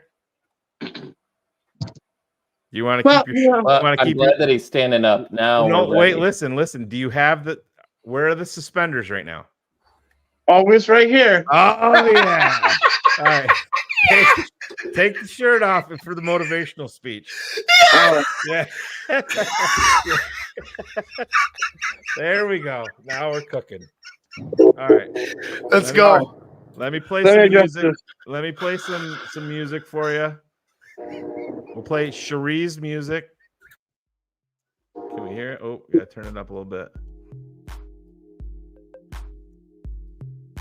Yeah. So Angelo, take it away. Well, guys, you know what?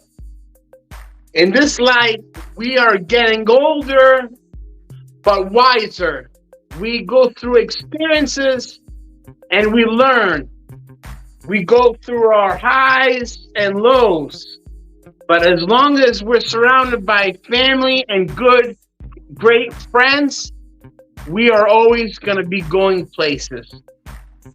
That's all I have to say. All right, Angelo, send us out with a big hug and a big kiss for Mr. Carsonson.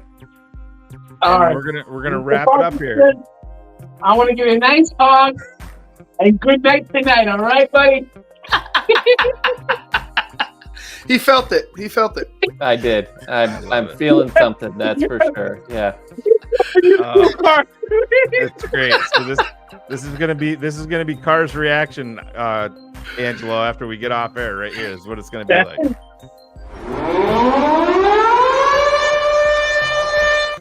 It's gonna be just like that. We love it. We got to bust his balls a little bit, but hey, Angelo, you did great.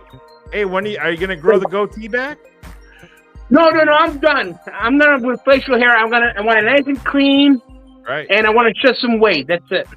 There you go. There you so go. Hey, Angelo, we have a couple requests. Ooh, real quick, before I do close it out, I think we had a super chat here from Kentucky Bears fan. I love how on ESPN they say Eberflus is developing Caleb, but Kingsbury is developing Daniels. Do Dan Quinn and Waldron not exist? Yeah, we know what ESPN does. They like to fire up the masses and get a reaction for sure. But thank you for the $4.99 there, Kentucky Bears fan. So, Angelo, you know how we're going to close it out? We have a request. 10 jumping jacks. On my mark. You ready? All right. 5, 4, 3, 2, 1. Go. 1, 2, 3, 4. Look at that. I love all. Cherie's even getting into it. Angelo, we love it. You're a. I don't even know what to say, man. We love you, bro. We love you too. Let's throw curls. You're the best, Angelo. Yeah, You love too, man. Ivan, nice seeing you, Cars. You too, I Angelo. haven't seen you. And remember, Cars, you're always in the barn with me, no matter what. He loves it. I don't even know what to do with that, but that was perfect.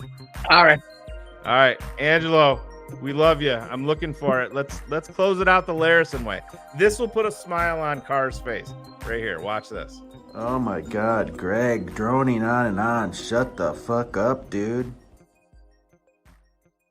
I want to say something before we get underway about the tape never lies.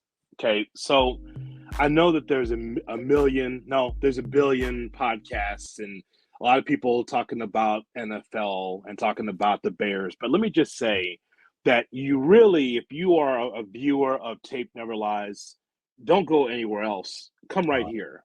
And the reason why is because Dr. Phil and the smartest man to ever live is going to tell you like it is. And so sometimes you'll go over here and I'll go over here and you'll hear this rhetoric over here, over there. Whittle it down. What I would say is ESPN Chicago, because I'll put myself over, and I'll put ESPN 1000 over. But I think that we have to start whittling it down, man, because when you get these 10 or 15 sources, it muddles your mind on exactly what's truth and what's not. The Tape Never Lies network is about the truth. We got a bigger strip.